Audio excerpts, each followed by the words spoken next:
Yeah, comb that beard, King. Shave. What do you call that? I gotta shave my neck beard, my Puerto Rican mustache. Well, I mean, I'll keep That's mine. what I'm talking about. The Puerto Rican mustache. He has one. He literally has one. I'm not calling me Puerto Rican.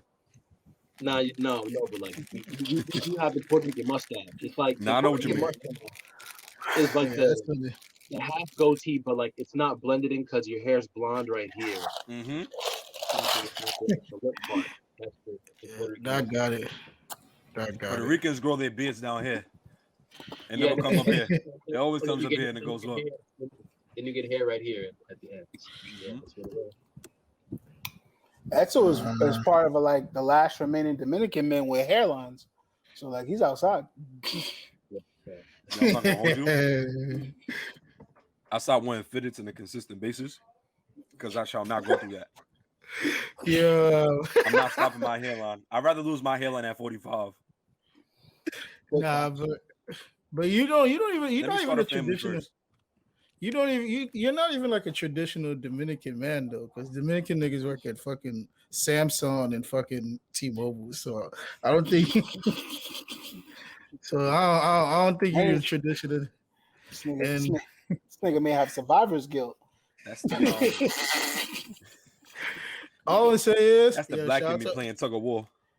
Yeah, all I'm gonna say is shout out to all the Dominican women with terrible arch in their foot. I see what you're doing, but that's crazy. Dominican women got terrible arch in their foot, bro. They don't want to admit it either. They have shout out to all the Dominican women that wear flats in the winter. That's maybe the last of the Mohegans that make it out. It's like, you the one. You know what's crazy? You know what's crazy, Mo? You know what their names are? All named Genesis. You feel me? And Esmeralda. And Stephanie. Genesis and Stephanie. You feel me? Yeah. You might have a few Ashleys in there. Nah, but why they pronounce? I mean, I don't want to shit on Latin culture, like Hispanic culture, because that's a key part of the city that we're from. But it's like sometimes, like like the way how they pronounce certain names, it's like. That's just Dominicans, Puerto Ricans, and Cubans that really speak like that. Where we might not pronounce the S, or we might not pronounce like the R at the end of a word is an L. Yeah, that's only those three countries, bro. But that's just because I mean, if we really get into it, bro, I can nerd this whole shit out. But I'm not gonna. Hey man. Well, welcome back. This is episode 72. Wow, 72 episodes. Yeah, we haven't recorded in 2 weeks.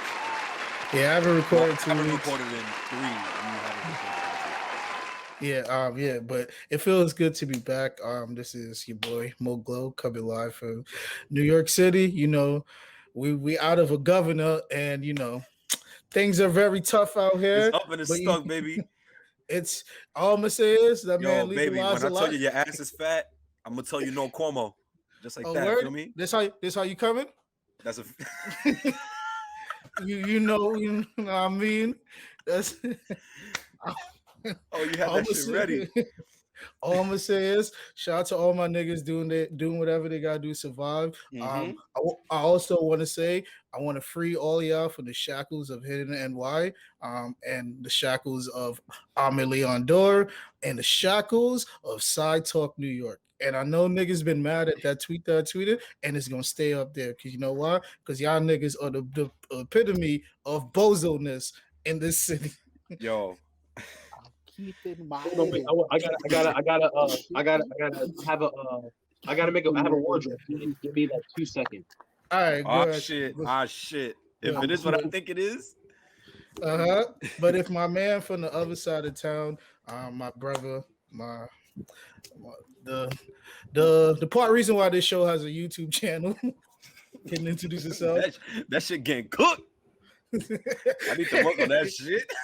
Yeah. So all I'm gonna say is, hold on.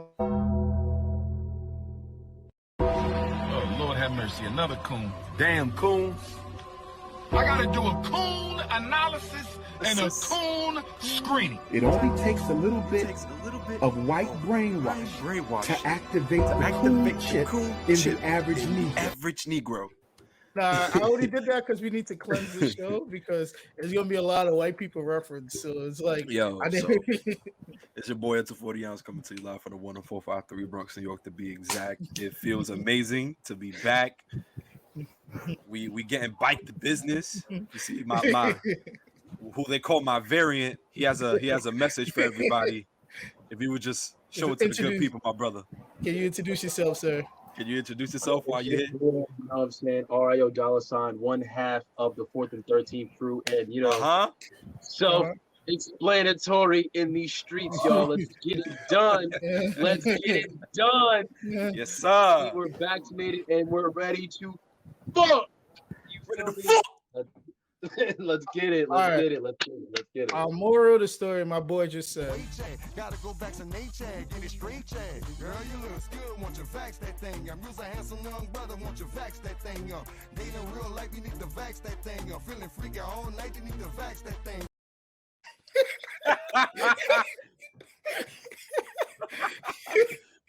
All right, and we're also joined by another brother of us, definitely someone that has been around the game for a long time, someone that shares gems with all of us and doesn't hide the recipes, even though he sometimes should. Can you introduce you? Toxic nigga. Yeah, your girlfriend favorite sneaky link. Oh shit! Digital visual. Yeah, there's no digital without the visual. Your girlfriend. The reason why your girlfriend got an extra large Supreme sweater in the crib, and you wondering why, like it's there. You know, the reason why you see different.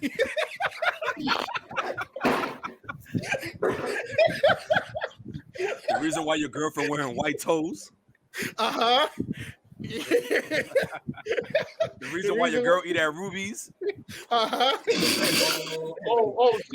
time out. Yeah, flag on the play. Flag on the play. Ah, shit. Stop. Flag on the play. Flag on the play. Stop right there. Stop right there. See, Robbie, I saved you, Robbie. I saved you. All right. Can you introduce yourself again, sir? I go by a couple names, some to my face. Shit. Most people call me Robbie Digital. Others call me the Culture. Wait, hold on.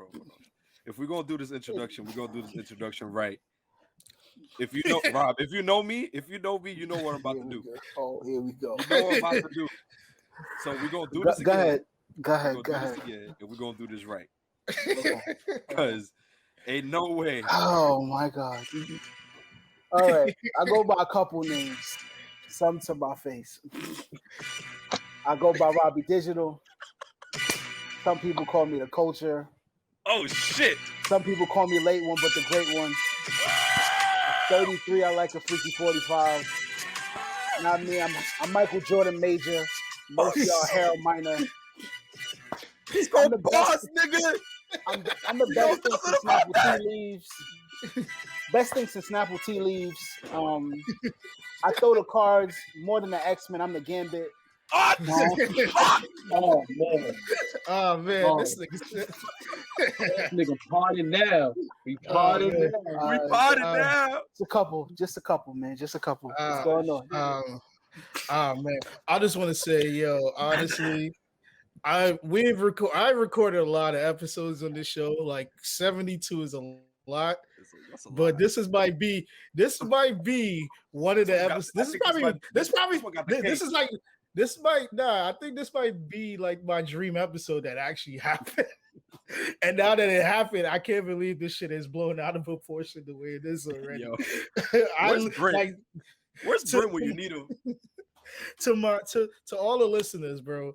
I speak to the guests that we have here. These are not just guests. These are my brothers. These are brothers. these are gonna be people that are gonna be at my wedding if I ever decide to ever get married. These are gonna be Bro, you're people. gonna marry a Jamaican woman. You're getting married. You know that, right? Yeah, bro. You're getting, Yeah. You're getting married, nigga. But yeah, these are guys that are gonna be there, like when at my kid's first birthday, my kid's first basketball game. So yeah, this is more than an episode to me. So it's like I'm just happy Robbie to gonna be paying attention to his nephew. That nigga. Rio's gonna be coaching from the sideline. Oh, so wait a minute. You said this Robbie gonna be a Drake? Robbie's gonna have accumulated. How do you do that? How do you do that? Robbie. Oh, y'all have painted 6 different narratives of me. No. And it ain't even been 10 minutes yet. Anybody who knows you, all of these narratives are true. Anybody who has had a conversation, bro, we just had a toxic ass conversation today. Okay, yes. 40% of them are true. That's a good percentage. That's a good percentage. Yeah, Let's go with that. You gotta realize when niggas are like, and I vouch for the 40%. You gotta realize, even like when you go in the interrogation room, like when niggas are like trying to just cut a plea bargain without like technically snitching, they tell like shit that happened that they didn't do, but they were in the vicinity of doing.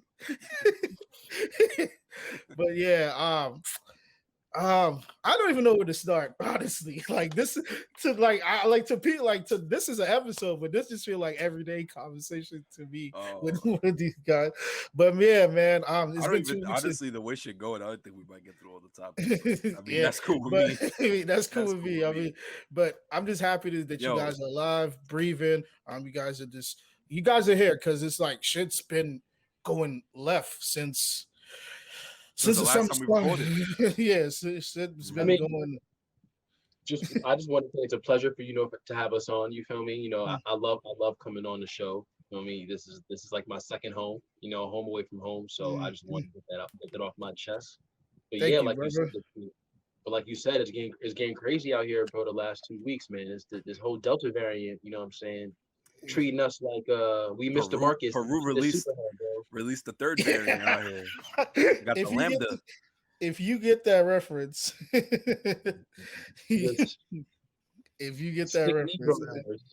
sick Negro hours. Yeah, man. This is now is the time more than ever to be, like I said, vaccinated and ready to fuck.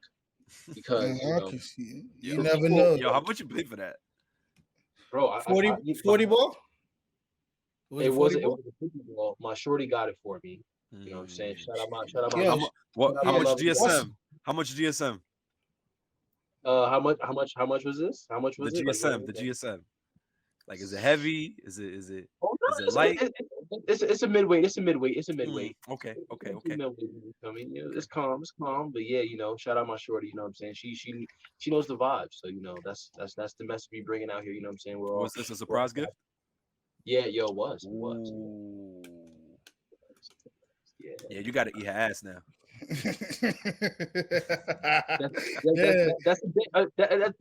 Does the day end in Y? You feel me? Like that's just another day that ends with Y. So, but like I said, the people are getting sick who are dying are unvaccinated. So the correlation is there, people. You know what I'm saying? Take that shot, y'all. Take that shot, man. Take that shot. I'm all for people. I'm all for people to make their choices. I would never force people or try to like tell people what to do. But motherfuckers, if you're gonna be unvaccinated, come with the facts. If you're gonna be vaccinated, come with the facts too. It's too many people. Too much misinformation. There's also a lot of misinformation. Yes, and this is how a lot of misinformation play. And then that's how you get, Donald Trump becomes in office. That's how things perspire. But yes, bro, people on Twitter saying that there's a chip in the vaccine, right?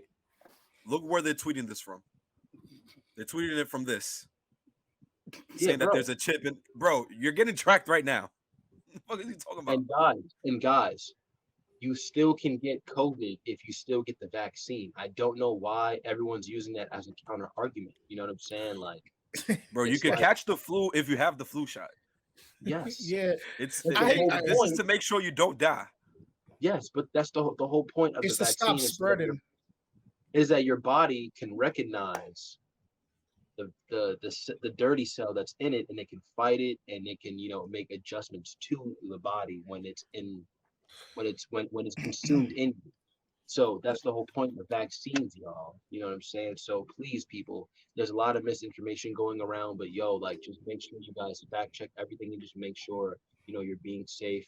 You guys are social distancing, wearing masks. You know what I'm saying? Washing your hands. You know what I'm saying? Doing all the precautions that you need to be safe. And that's what Shout out to Rios being Bill Nye the Science nigga. Okay. Yo, let's put it in terms that niggas will. Let's put it in nigga term. You niggas is wildin'. Condoms don't prevent pregnancy, and condoms don't prevent STDs. They increase the chance of you not getting it, but it doesn't stop it, nigga. That's it. This is true. Let's put it in that term. In other terms, when niggas like tell me about like they know everything, like when niggas come to me with facts about vaccine and shit, I just be like, I don't think you have the facilities for that, big man. You understand? Like, why are you telling me? Like, niggas, yeah, understand. Niggas be finding shit like on websites that end with the UK and expect me to take a nigga from the UK series that go to sleep 5 hours before me. Like, why am I even? Bro, I was in the clubhouse. I jumped into this random ass clubhouse room last night, and this dude jumps in. Right, they're talking about the vaccine, and he jumps in. This is a guy who was a moderator. Some Puerto Rican dude. Homie is like, all those 6,000 people that you said that died, they were murdered. And I'm like, nigga, what? Murdered? Bro, I couldn't help but laugh. He's like, you telling me to not be selfish so I could save a person that's 85? I want to be 85. Fuck that person that's 85. I'm like, yo, this nigga wildin'. Yo, niggas gonna nig, bro. Like, why? But, he's like, you guys are putting poison in your body. You see that vaccine, you can still get COVID. And I'm like, bro, you can get the flu shot and still get flu. Like, yo, you know what make me laugh? Yo, you can eat and you can eat and still you can eat and feel good and still get a heart attack. Like, I'm gonna feel good after eating fried chicken. I'm gonna get my arteries clogged. Yeah, I'll be telling niggas that too. Like, if you eat steak every day, don't tell me anything about no motherfucking vaccine, bro. Like, you should be glad. Bro, niggas is out here having unprotected sex, smoking hookah. Niggas that smoke 2K. Don't disrespect hookah. Whoa. Don't disrespect hookah. Hookah's disgusting. First of all, you ever see the inside of a hookah pipe? I don't want to know. All I know is that when I inhale it, mint comes out. I don't know all the other things, okay? Nigga say watermelon. So wait a minute, wait. You still getting off on 190th on the one train? My new location is in the village. It's a lovely spot called Sahara East. That is very nice. Has very nice hookah. Wow, no more locksmith, nigga. No more locksmith. Bro, if y'all don't know, listeners, Robbie the locksmith. Yo, Robbie, we call Robbie the Penny Hardaway a locksmith, man. You know what? What? He's a legend. He's a legend at locksmith. At locksmith? Me? There's a picture of him behind the counter. The Hall of Fame. Yeah, I'm gonna shut up about spots in New York because I'm not trying to get my shit blown up. So I would just be good. Shout out to all the good bars in the stories, nigga. I love this. What is this? The Over Indicted podcast? What's good with y'all? Mo, wait. Shout out to the sports bars. Yeah, shout out to all the sports bars that held me down. I love y'all. I'm the reason why some of y'all niggas are still open. I just want to put that out there. But thank you for your service. Yo, niggas that told me to have fun in the club, I can't believe. I can't trust you. Yo, but guys, I'm joking about Robbie though. I'm joking about Robbie, guys. no. I make hookah jokes, but it's just funny to see 6 niggas smoking hookah at the same time. It's like that's it's so funny. It's so funny. like you can smoke hookah with your with a joint or two, but when I see like niggas just grouped around with hookah, I'll be like, nah, what gets me tight is the niggas.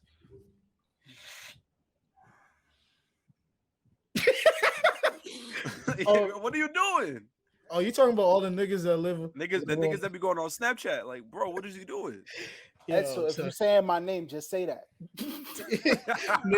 Okay. I don't want to put the Tony Soprano. Don't Tony Soprano with that. Let me just say this for the hookah niggas, that when you do that, it's not for you. You sending out the bat signal. You feel me?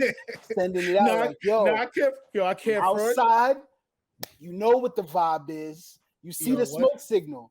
Pull up. Don't do that. I will admit though, bring out the hookah, the bitch is gonna come. I can't front because I did post it a Henny Colada with a Henny Colada with an extra shot, and the hookah was next to it. And she's like, this girl's like, I didn't know you smoke hookah. And I was like, well, I smoke it tonight, and I do not smoke hookah at all. Yo, hold on. Yo, your beard glistening, my nigga. Who, Robbie? Nah, yours. I see you. I see you. It's growing. Yeah, thank you. I've been, I was. Yeah, we're not gonna talk about shit, bro. Son, we don't even talk about eating food on this show. Why the fuck you talking about that, bro? I'm about to say it. When was the last time we ate on this podcast? Never. Bro, what are you talking, bro? You literally had Chinese food on the podcast before. What are you talking about? Saying, say her name. Say her name. That's all I'm saying, Bo. Say her name. You know that nigga was like in the street. I don't wanna say no name. It's gonna be like that forever. Oh man, I miss y'all, man. I really miss you. Creators gonna create, boy. They gonna create. Since we being toxic as fuck, we gonna get right to it. R.I.P. to Fleets. Woo! Fleetwood Mac, the last 35 hours. Fleet Nick. Oh my god, bro! I ain't gonna front, man. I see some joints, man. I was like, yo, I seen women I know in real life who don't act like that in real life, and they was acting up that night, bro. Fleet Nick was so crazy.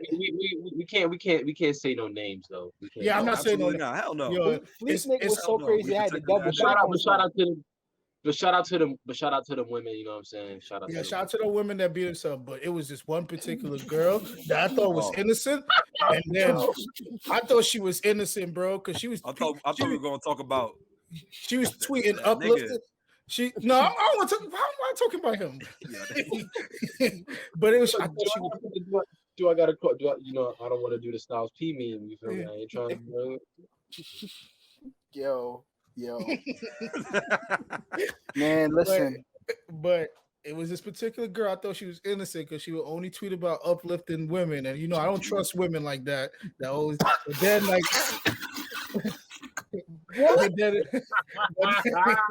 Nah, I don't like women when they super post positive shit. It's sounds a like demon. Yeah. So when she posted something, that's facts. No, that's facts. That's facts. And then when she posted something, I click. I'm like, oh, it's whatever. She probably gonna post some regular shit. And then I double back, and I was like, I know that ain't who I think it is. I was like, what?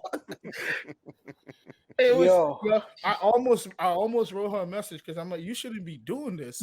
Nah. Some fleets I saw, I was like, I thought I knew, but clearly I had no idea. Nah. There was some of them where I had to be like, my God. Nah, fam. Yo, there's this girl. Heineken bottle should not go that far. This is the girl I follow. She's always been full clothes. She takes pictures from the neck up all the time, bro. When she posted that fleet and I saw them things hanging, yo, bro. I was like, yeah, y'all really did those days. I ain't never seen her act like that before. Yo, bro. Some of them fleets was Whew, man. Nah, Some, but I some, can't. of, some of them almost, I was like, yo, send the link. Send the link. I can't. How much is it for the monthly fee? Because clearly this is entertaining. There was some of them. I care for it. We did see a lot of great ones, but I also saw a lot of mids. Like the joints that I thought was fire. I thought they would like put out good quality, and then like they just look like fucking Brent Garner, like in the fucking like 7th inning. Like they're putting out nothing but trash, bro. I'm like, bitch, you talk about how pretty you are.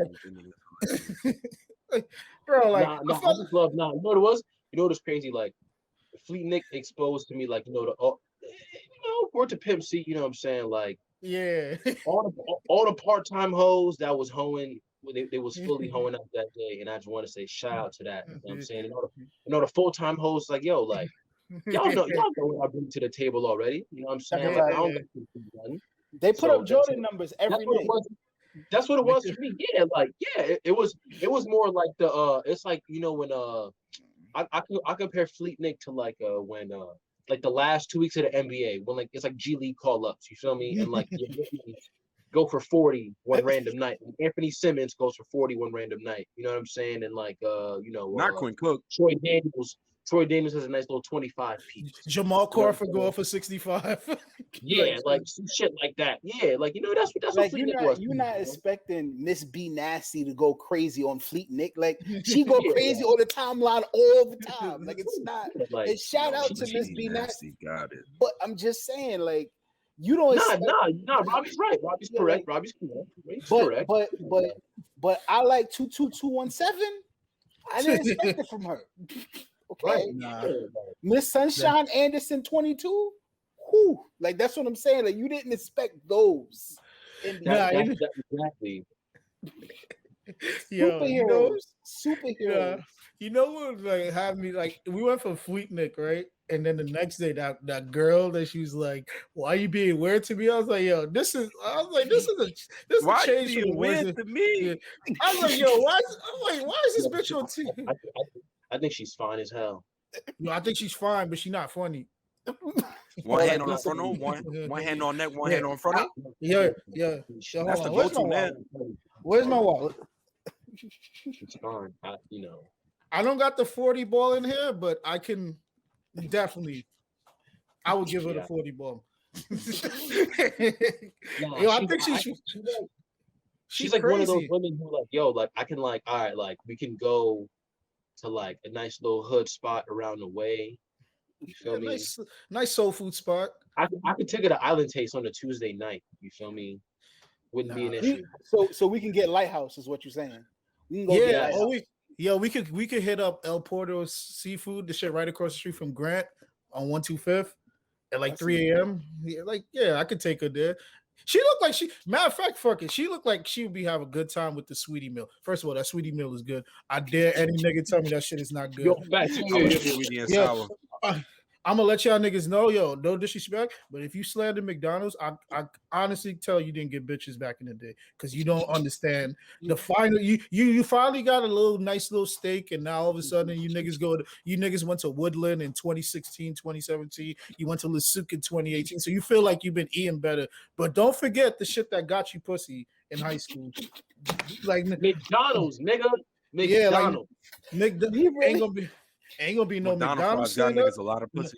No McDonald's slander, no Kennedy's, no Crown. I dare any one of you niggas. Y'all get no bitches if you do that. I'm dead ass. Bro, niggas be slandering McDonald's because they can finally buy a real meal. Like, all right. I want to be clear. I went to school in the South Bronx. Yes, there was a Burger King and there was a McDonald's, but you really was like really getting money if you took her to Jimbo's, because like it was right on Burnside. Oh yeah, facts. Yeah, Jimbo's was so like Burnside ain't like South Bronx, nigga.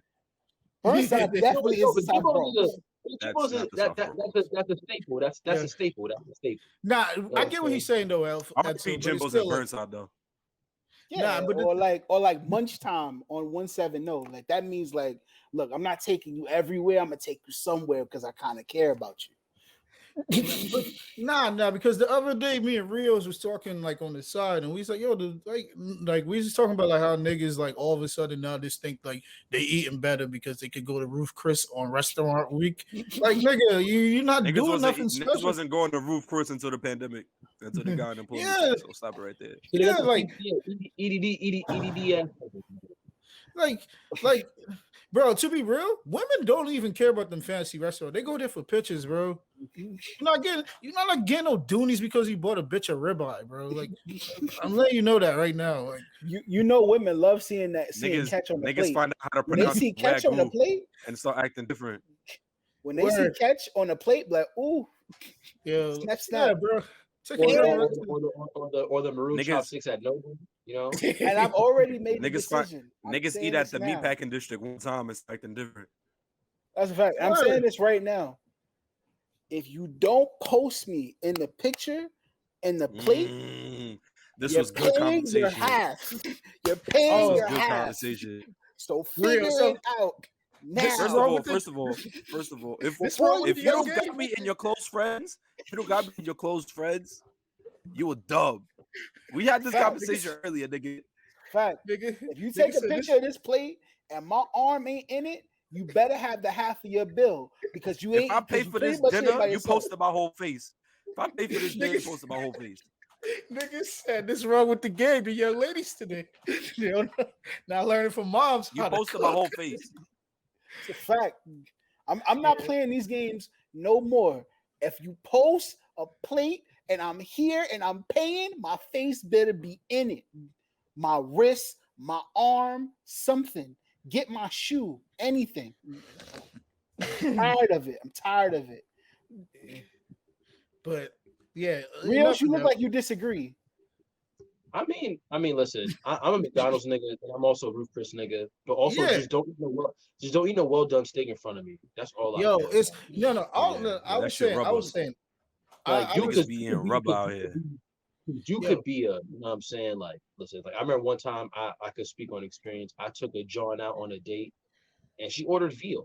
Right, I took her to Morton's, so she ordered veal, and I'm like, okay. Nice. And she goes, oh yeah, I want the veal well done. And I look at her, I'm like, you dirty bitch. In my head, you know what I'm saying? And I'm like, bro, like, I take you to this place, and mind you, a veal cut is like about like $30. You feel me? $30, $40. American veal cuts are $30, $40 per the pound. So she got two. So I paid $80. So I'm like, yo. Why are you saying it's well done? And then I'm watching her eat it. The funny thing too, the plate comes out, right? So the plate comes out, and I'm watching her eat it, and I'm like, she asked for steak sauce, and I'm like, oh, this fucking bitch. And I said, yo, I was so embarrassed. The waiter looked at you like tired too. He probably like, yo, don't ever bring this broad here again. Oh yeah, like, you know, embarrassing me in front of, you know.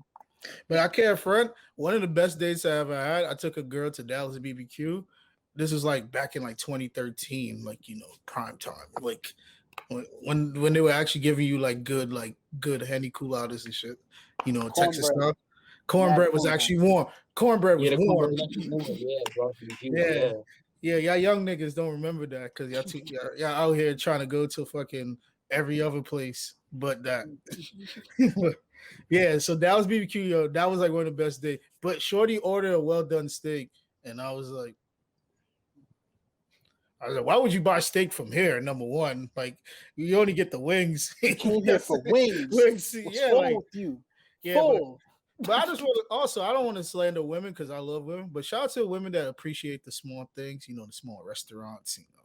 Don't be asking for that much, but you know, it's about to be cold outside, so my niggas, guard your hoodies, guard everything. So yeah, facts. You also do restaurants about to be that doesn't be nasty, you know. So yeah, yo, Uber Eats and chill. Yeah, but yo, I think it was like a month ago. One of the homies that asked me, Edsel, and Robbie if we fucking bitches if they're not vaccinated, and that shit just bothered my head because I'm like, I'm not asking no girl like, Yo, like, niggas is about to get off. Come to my house. I'm not vaccinated off crazy. Yeah, like I'll be having I'm out the game now, but don't expose it. Don't expose it all, King. Don't expose it. When I was in the game, I would, and I got vaxxed. I got vaxxed right before I got out the game, so I had like a good 3 weeks. I was like, yo, listen, if you're not vaxxed, like, I can't fuck you. There was one joint. What gave an ultimatum to. I was like, yo, listen, she was cool.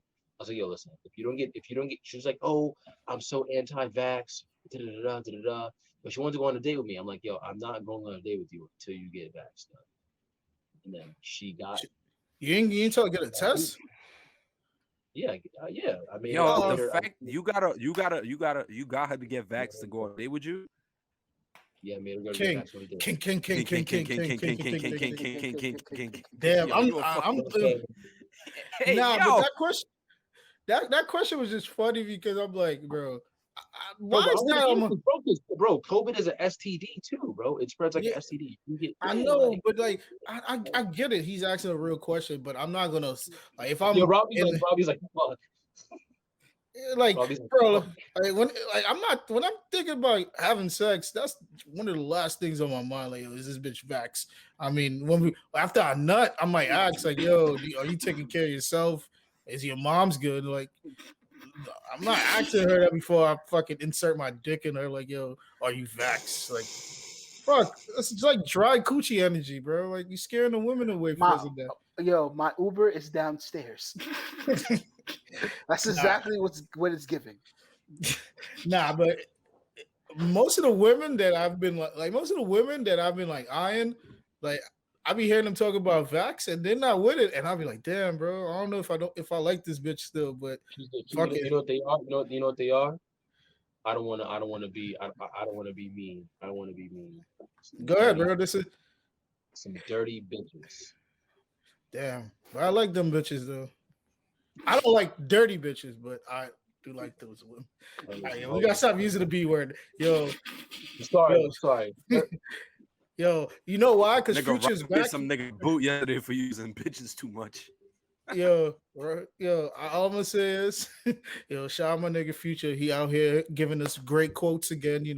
I thought we was down 40, but now we up 50, buck 52, because he dead said, yo, pray for her, and I felt that because you gotta pray for these bitches, bro. You gotta pray for her. My problem with that is it's not even the prayer. It's like if he really tweeted his son and said your mom is a hoe, we really gotta have a conversation with Future, bro. I hope that's not real. And no disrespect, I have homegirls that are single moms, so I don't want to laugh at that. But bro, like the fuck, like that can't be real, bro. That can't be real. Because imagine he texts his son and says, "Hey, your mom is a hoe," and then he says, "Well, mommy said you a hoe." So like, how does the who you gonna believe? Me or your eyes? Like, crazy. Future, man. Future, legendary. Future is legendary, son. Yeah, you know what that means, right? We're getting a classic. You're getting another classic. But in the meantime, what you guys been working on like lately? Like all of us. Like I have like an idea that I'm planning on like announcing once you guys tell me what you guys are working on. I have some stuff I'm working on. Got a couple new podcasts, new content that I'm Not working the network. on. Little something, just building. That's all we can do. The kids from the Bronx are making a name for themselves. That's all I can say. The kids from the Bronx are making a name for themselves. I love the fact that like New York, like us, like we're like all now like in a great creative space. Like everybody's like doing Oh shit.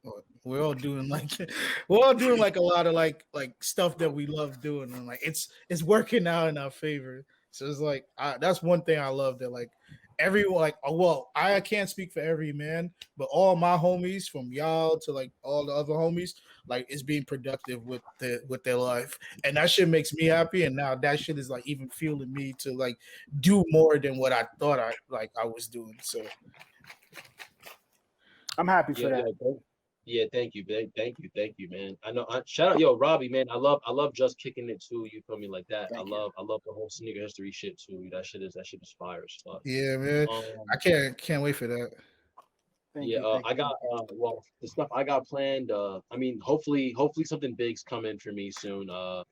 You know, I'm not gonna say, I don't want to jinx it, but I got something in the works. But for myself. But I got right now I'm thinking about doing my own sports show. Pretty much been brainstorming it for the most part. So it's gonna be like, I have the show name and everything. It's called Why Would I Lie to You? You know, it's gonna be about a sport. It's gonna be about a sports show about random shit. So like pretty much I'm just gonna just rant and just talk about, you know, the sports topic for the week. So that's what, you know, you got to tap in for. And it's gonna get very more in depth. You know, it's not gonna be like the whole 4th and 13th show where, you know, we cover pop culture and everything. It's gonna be like a deep dive into sports. I'm gonna have some cool guests on the show. You know, some cool guys who work for the NBA, MLB, the guys who work for the NFL. So, you know, I've created a network for myself in the sports world to where, like, you know, I can have these people on and talk about their platforms and, you know, share their platforms with people, and also, you know what I'm saying, like, talk about themselves. So, you know, that's what I got planned in the works. So yeah. We love that. We love to hear that. King shit. We love that.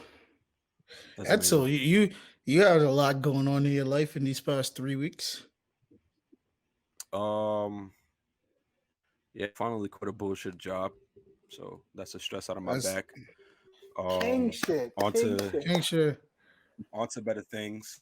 Oh, now I don't ever gotta got a- walk to Green. I don't ever have to walk to Green Street no more. Well, I'm lying. I don't know. Never again.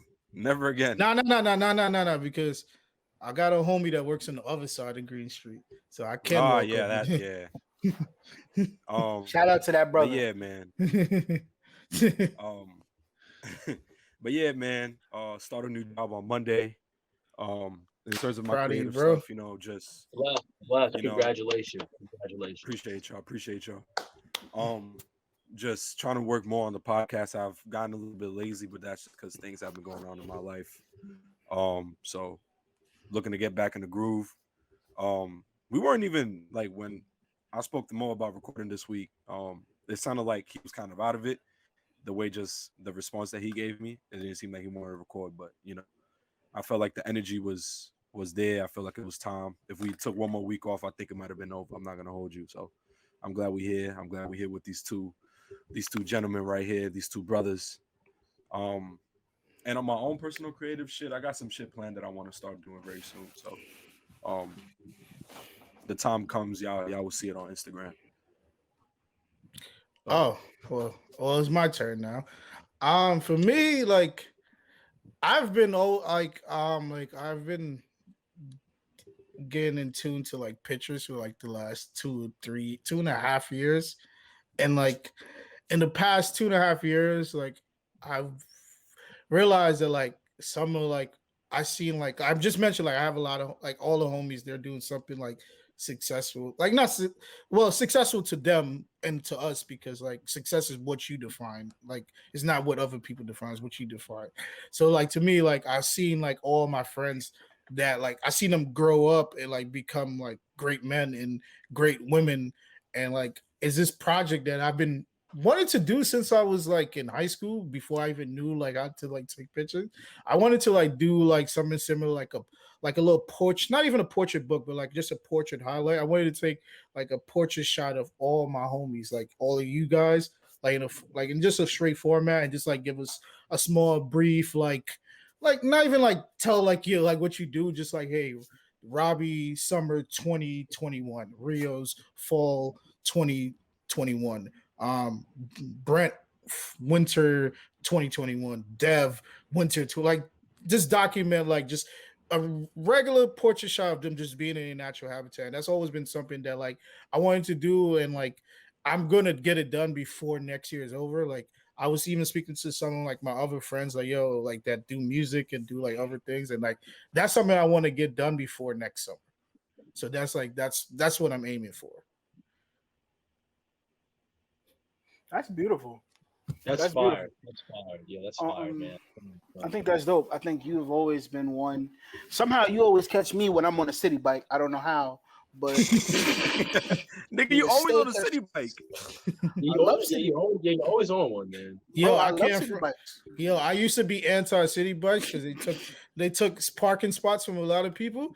But the day before my birthday, I was on 110th and Lenox, and I had to go to one of the Brody's crib, and I thought we was gonna walk. And he's like, "Yo, let's just take you on a city bike." And I'm like, "I'm not with that shit, bro." He's like, "Yo, trust me, like it's good. We're gonna get it. We're gonna get uptown. We're gonna get on 40th.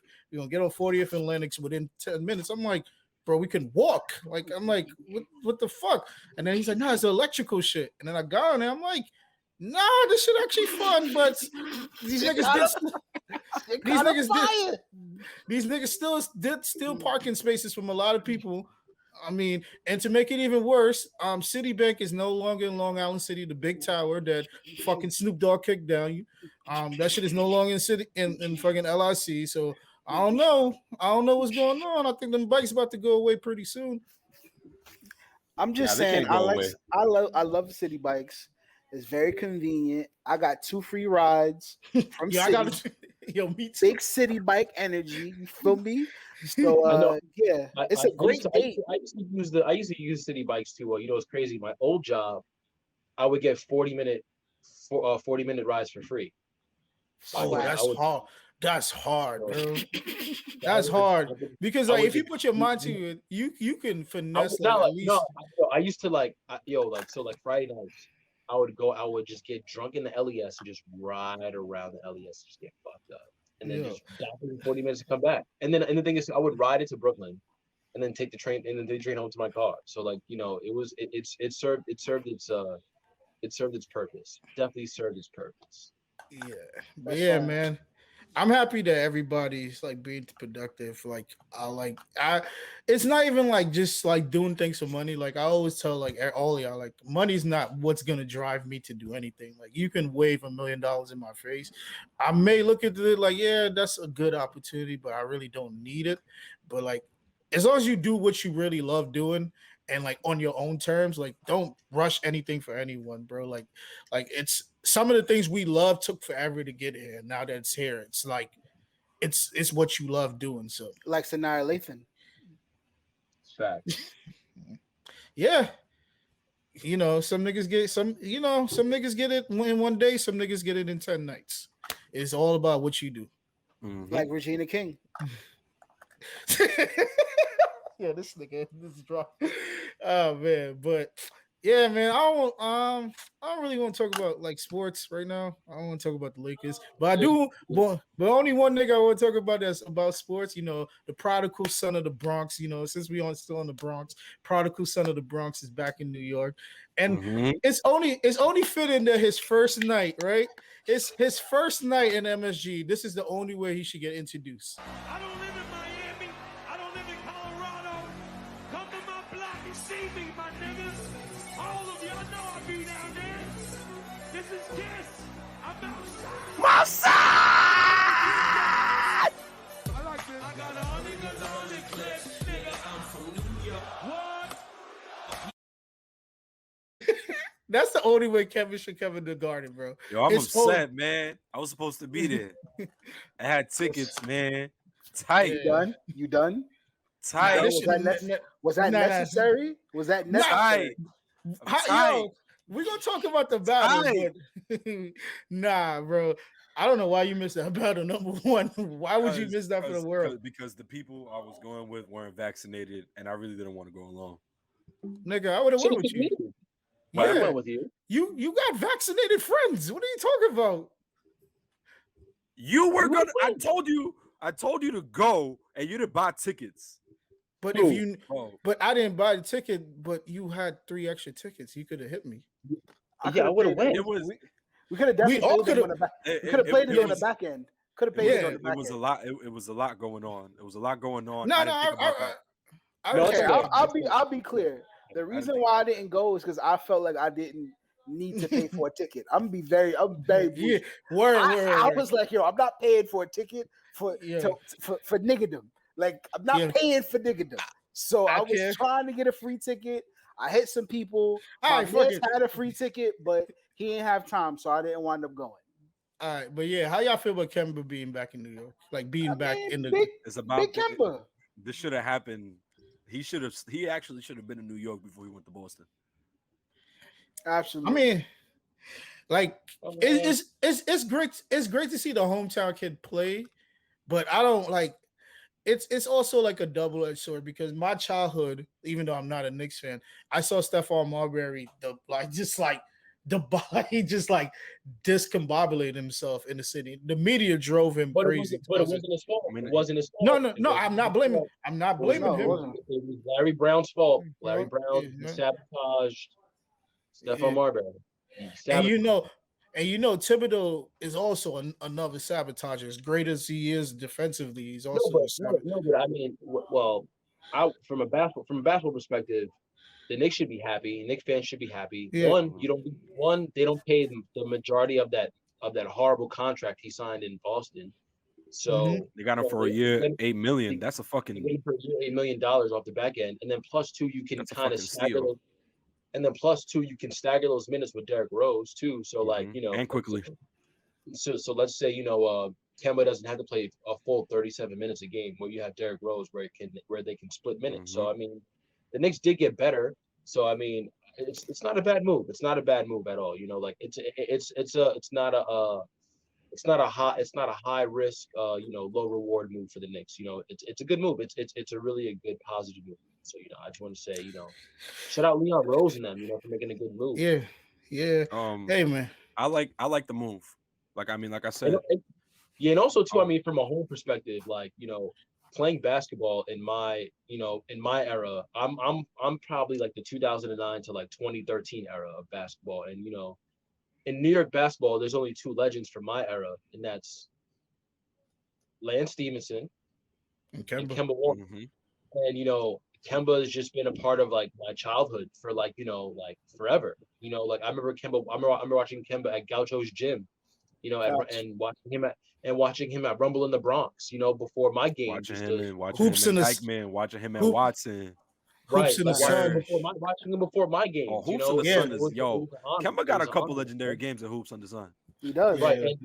And also too, Kemba has the last great New York City streetball nickname.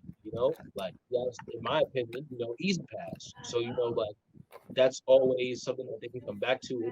It's easy to sell Kemba in New York City. You know what I'm saying? And then plus he already has the iconic Garden moment anyway with the shot at UConn, with the step back. Yeah. So that's one of the.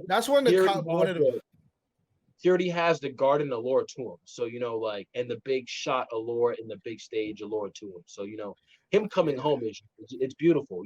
Whether you're a fan, I'm not a Knicks fan, whether you're a Knicks fan or not, you know what I'm saying? Watching Kemba come home and seeing everything come full circle from in his career, with the shot at UConn, like I said before, to him playing for the Gauchos and him playing at Rice, it's iconic. It's iconic, How well do you think he's going to do?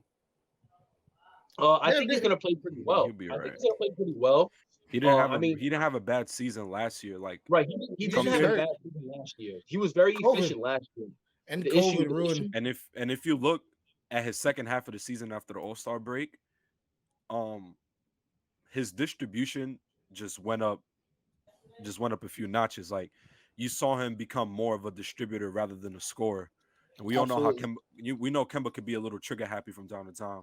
So, the game slowed down for him in a very good way. So I think he'll be fine. And there's a lot of young guys in the Knicks that are very hungry. And I think, Kemba knows his role.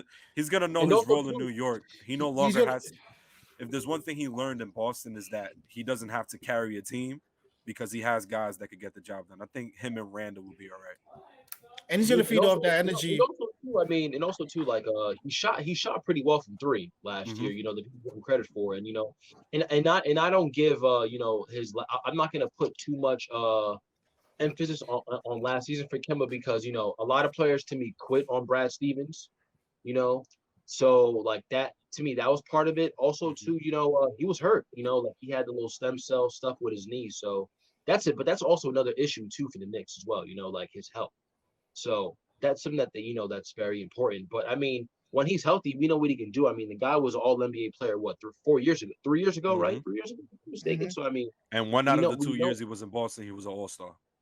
Right. So we know what he can bring to the court in terms of when he's healthy. So I'm just worried about how is he going to fit defensively in Thibodeau's system. That's the key that Muhammad was probably going to bring up as well, is what Kem was going to do defensively with Tibbs. But I mean, he may not. But also too, like I said before, just for health reasons and to preserve them, because the Knicks are a playoff team next year. We can all agree that the Knicks are a playoff team. So I think that with the Knicks, they just got to stagger their minutes throughout the regular season. So you play Rose for 25 and you play Kemba for 27. It just has to vary and even out. So, I mean they'll figure it out. What's the Knicks lineup looking like next season? Kemba, RJ, Randall, Mitch, they're trying to get rid of Knox too, so he's not even going to start. It's going to be. I'm sorry, it's going to be Kemba, Fournier, RJ, Randall, and Mitch. That's it. That's a playoff team.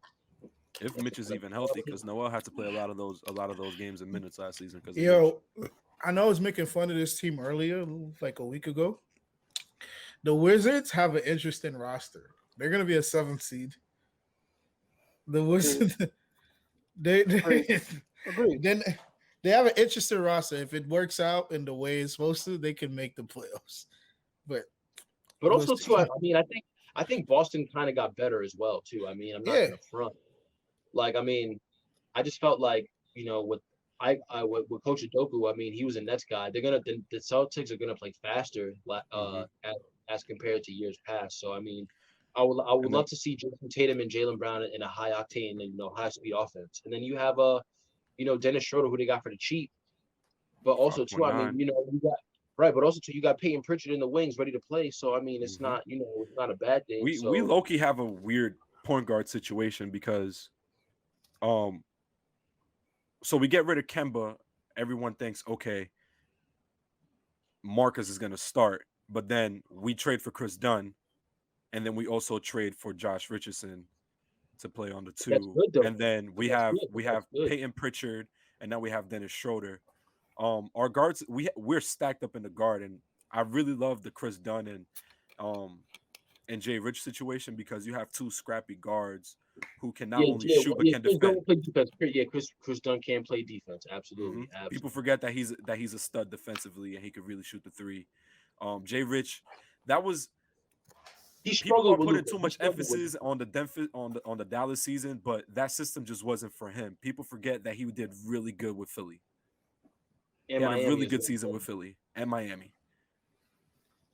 But I mean, we'll see. But I think the biggest thing for Boston was they wanted a coach that was a player, and they got exactly what they need. So, I think the Knicks are going to be fine. They're going to be a top 4 seed again. I think we could all agree they're going to be a top 5 seed.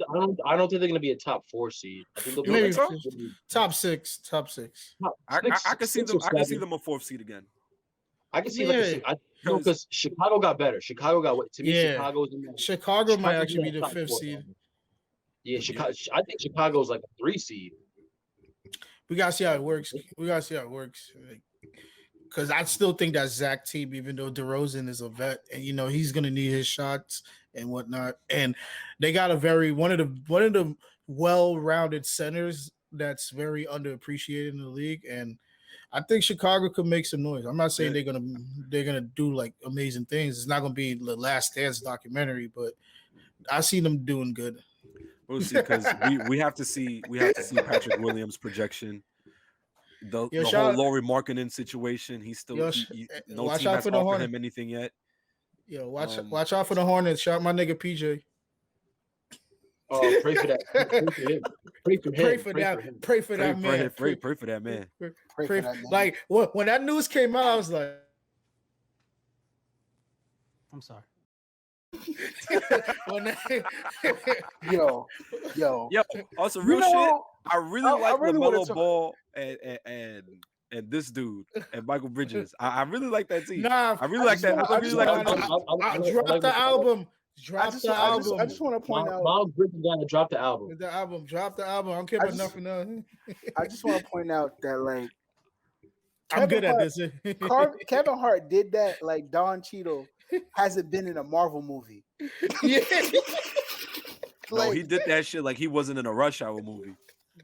Yo, that shit had me cry because he was like, nah, it's just like this how you know, like, yo, niggas gonna never I'm 56. change, bro. Damn. Yeah.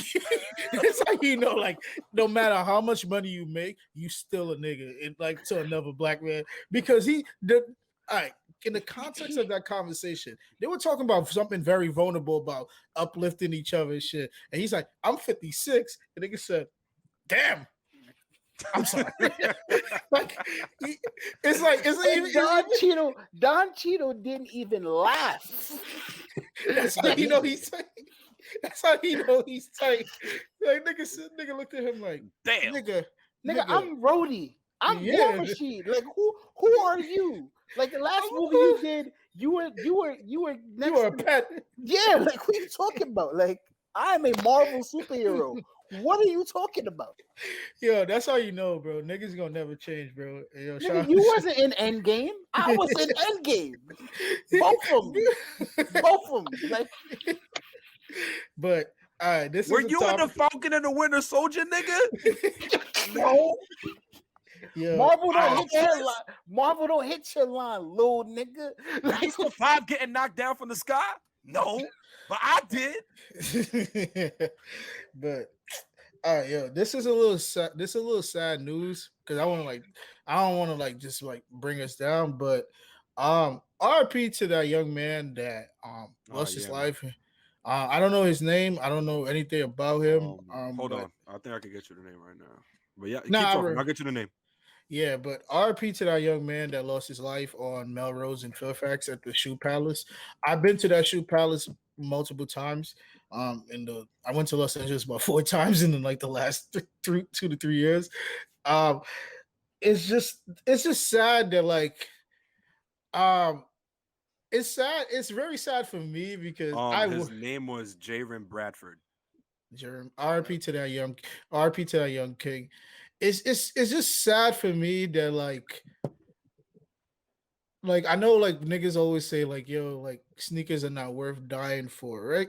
And I totally get that. And the fact that that job didn't have high risk security to protect their employees shows how much these companies don't care about their employees. I mean, the only tricky part about that last part you said, he was coming into work and he saw the situation outside.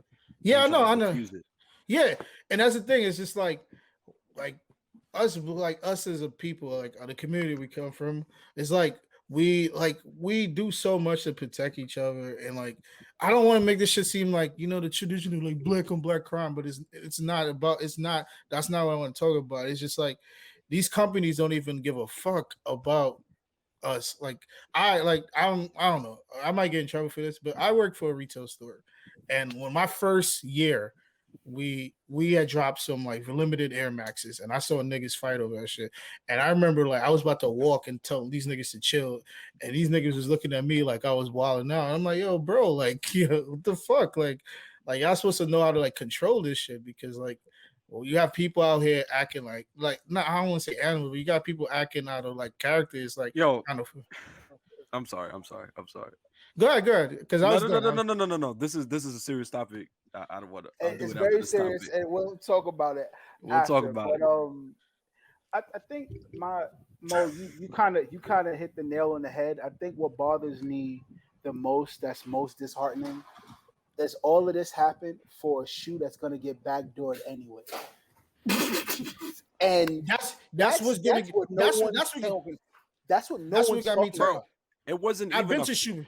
Bro, I that went to Shoe dunk wasn't Palace even before. fire. Is some multicolored shit that's coming out this It's not weekend, bro? even. It's not even a good. point. That's not What the shoes point. coming out? So like, What shoes it's a coming out? multicolored Some, camo dunk, I believe. yeah, some shit that's Because coming out this weekend, bro. It's those camo dunks that are okay. yeah, but what hurts me the most is the perception that these businesses get that you will actually win this thing anyway. That the raffle is so high intent that you have to get your entry in to mysteriously win when the raffles are rigged anyway. So when you really look at it, like it's such a deeper, darker criminal link. And what I mean by that is just like this kid died for no reason when the business fully knew they were backdooring the shoe anyway. Exactly. My thing is, why? Like, I understand niggas be like, I'd rather be caught with it than without it. But why you with it to pick up a shoe raffle? What makes you think that you gotta walk into Shoe Palace with it? You know what makes me laugh even more? I walked the strip of Melrose in Fairfax. The crowd there is no need for you to carry anything there. You will never get caught slipping in traffic out there. You will never No, not Melrose. No, in Melrose and Fairfax, you would never get caught. It's even if you try to skirt off, it's so hard for you to like skirt off because it's a tight vicinity. Is that right next? Like, because is that it's right across? It's right across street from. It's right across street from. It's right across street from Fairfax High School. But it's not next to. It's not where undefeated Stussy. Undefeated is on La Brea. Yeah, undefeated is on undefeated is on La Brea. You might get caught slipping in traffic on La Brea, but so not we're on talking Melrose. about this is where like Supreme. Yeah. Like, I went to a Thai food spot over there. It's okay. I'll say this: the energy is a little wacky. The energy is wacky. It's wacky, but it's not. Niggas is not out there with it on them. Like it's just weird hype beast niggas, if that makes sense. Like it's just kids doing like just waiting for shoes and shit. It's not like the best way to break it down for all the niggas that live in our city is basically Howard and Mercer. You're on. It's literally Howard and Mercer. Like it's no need for that. And it's like this shit been bothering me all day because like I seen people like he should have never left the store. I'm like, nigga, it doesn't matter. Like the fact that a store like that has been known for backdooring for centuries. And and the fact that this man has died for that, and these niggas is just sitting there just like acting like, yo, oh my God, I can't believe he lost his life. Like that's what's upsetting me more because Shoe Palace has been a piece of shit organization for the longest. I'm happy it's not in New York because we'd have burned that shit down. I guarantee that. But it's just fucked up. Bro, I don't even want to talk about this shit. Y'all could go ahead because this shit is it's hurting. It hurts because I think there's so many people looking to place blame on people. Like people's like it's Nike's fault, and I'm like, it's not really Nike's fault because Nike gives the shoes to the retailer, and it's the retailer's responsibility to deem how they give those shoes out or what have you. So it's like I know there's a lot of places to place that blame, but I feel like Nike has already resolved this issue where they tell strict guidelines about how to do certain things with shoes. Now, if you want to talk about the publicity and the promotion of dunk hype and shoe craze, they have some blood on their hands for that. Like every company does. Every company has influencer marketing blood on their hands. And unfortunately, this is a casualty of streetwear. Streetwear has the word street in it for a reason. I don't care how dope it is, how fly it is, it still has an element of danger. There's still that reason that when you wear certain things, people are going to look at you and say, what gives you the right to wear that? Yeah. Who said you was good to wear that? That is not still gone out of that element.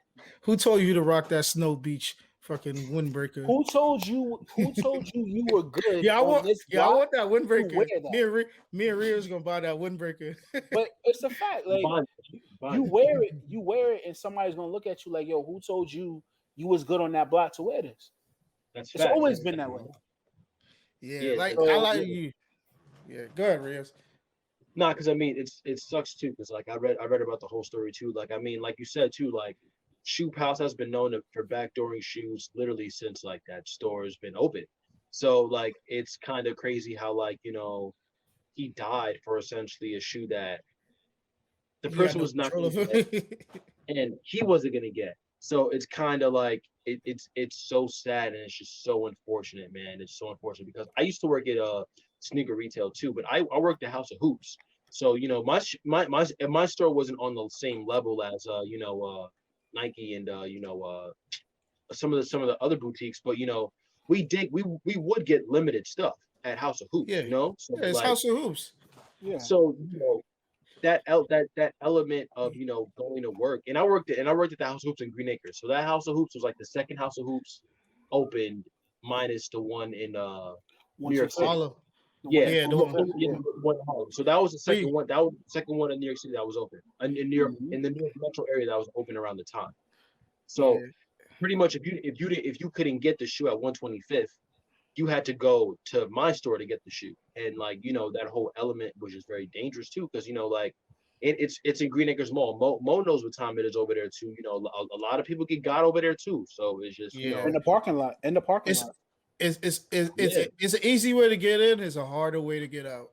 That's a fact. Yeah, and I think people don't take into the element of what dangers come from working retail in those kind of high risk situations. Like I remember shoe releases where we would have to go through the back of the mall because we couldn't go through the front, because if somebody saw you in uniform, was like, yo, how many y'all got, what you got, all of that. Like I remember those high intense moments, and it's dangerous, bro. Like it's literally like dude, I remember back this is my second or third month at Adidas. We had it was the first collab with Rain and Champ. And that first Ultra Boost with Rain and Champ was a pretty big deal. And dudes couldn't even stand on the line correctly. Motherfuckers started fighting over a fucking Ultra Boost, bro. And a shoe that really, now we don't even talk about that particular colorway. That's not even one of the coveted ones.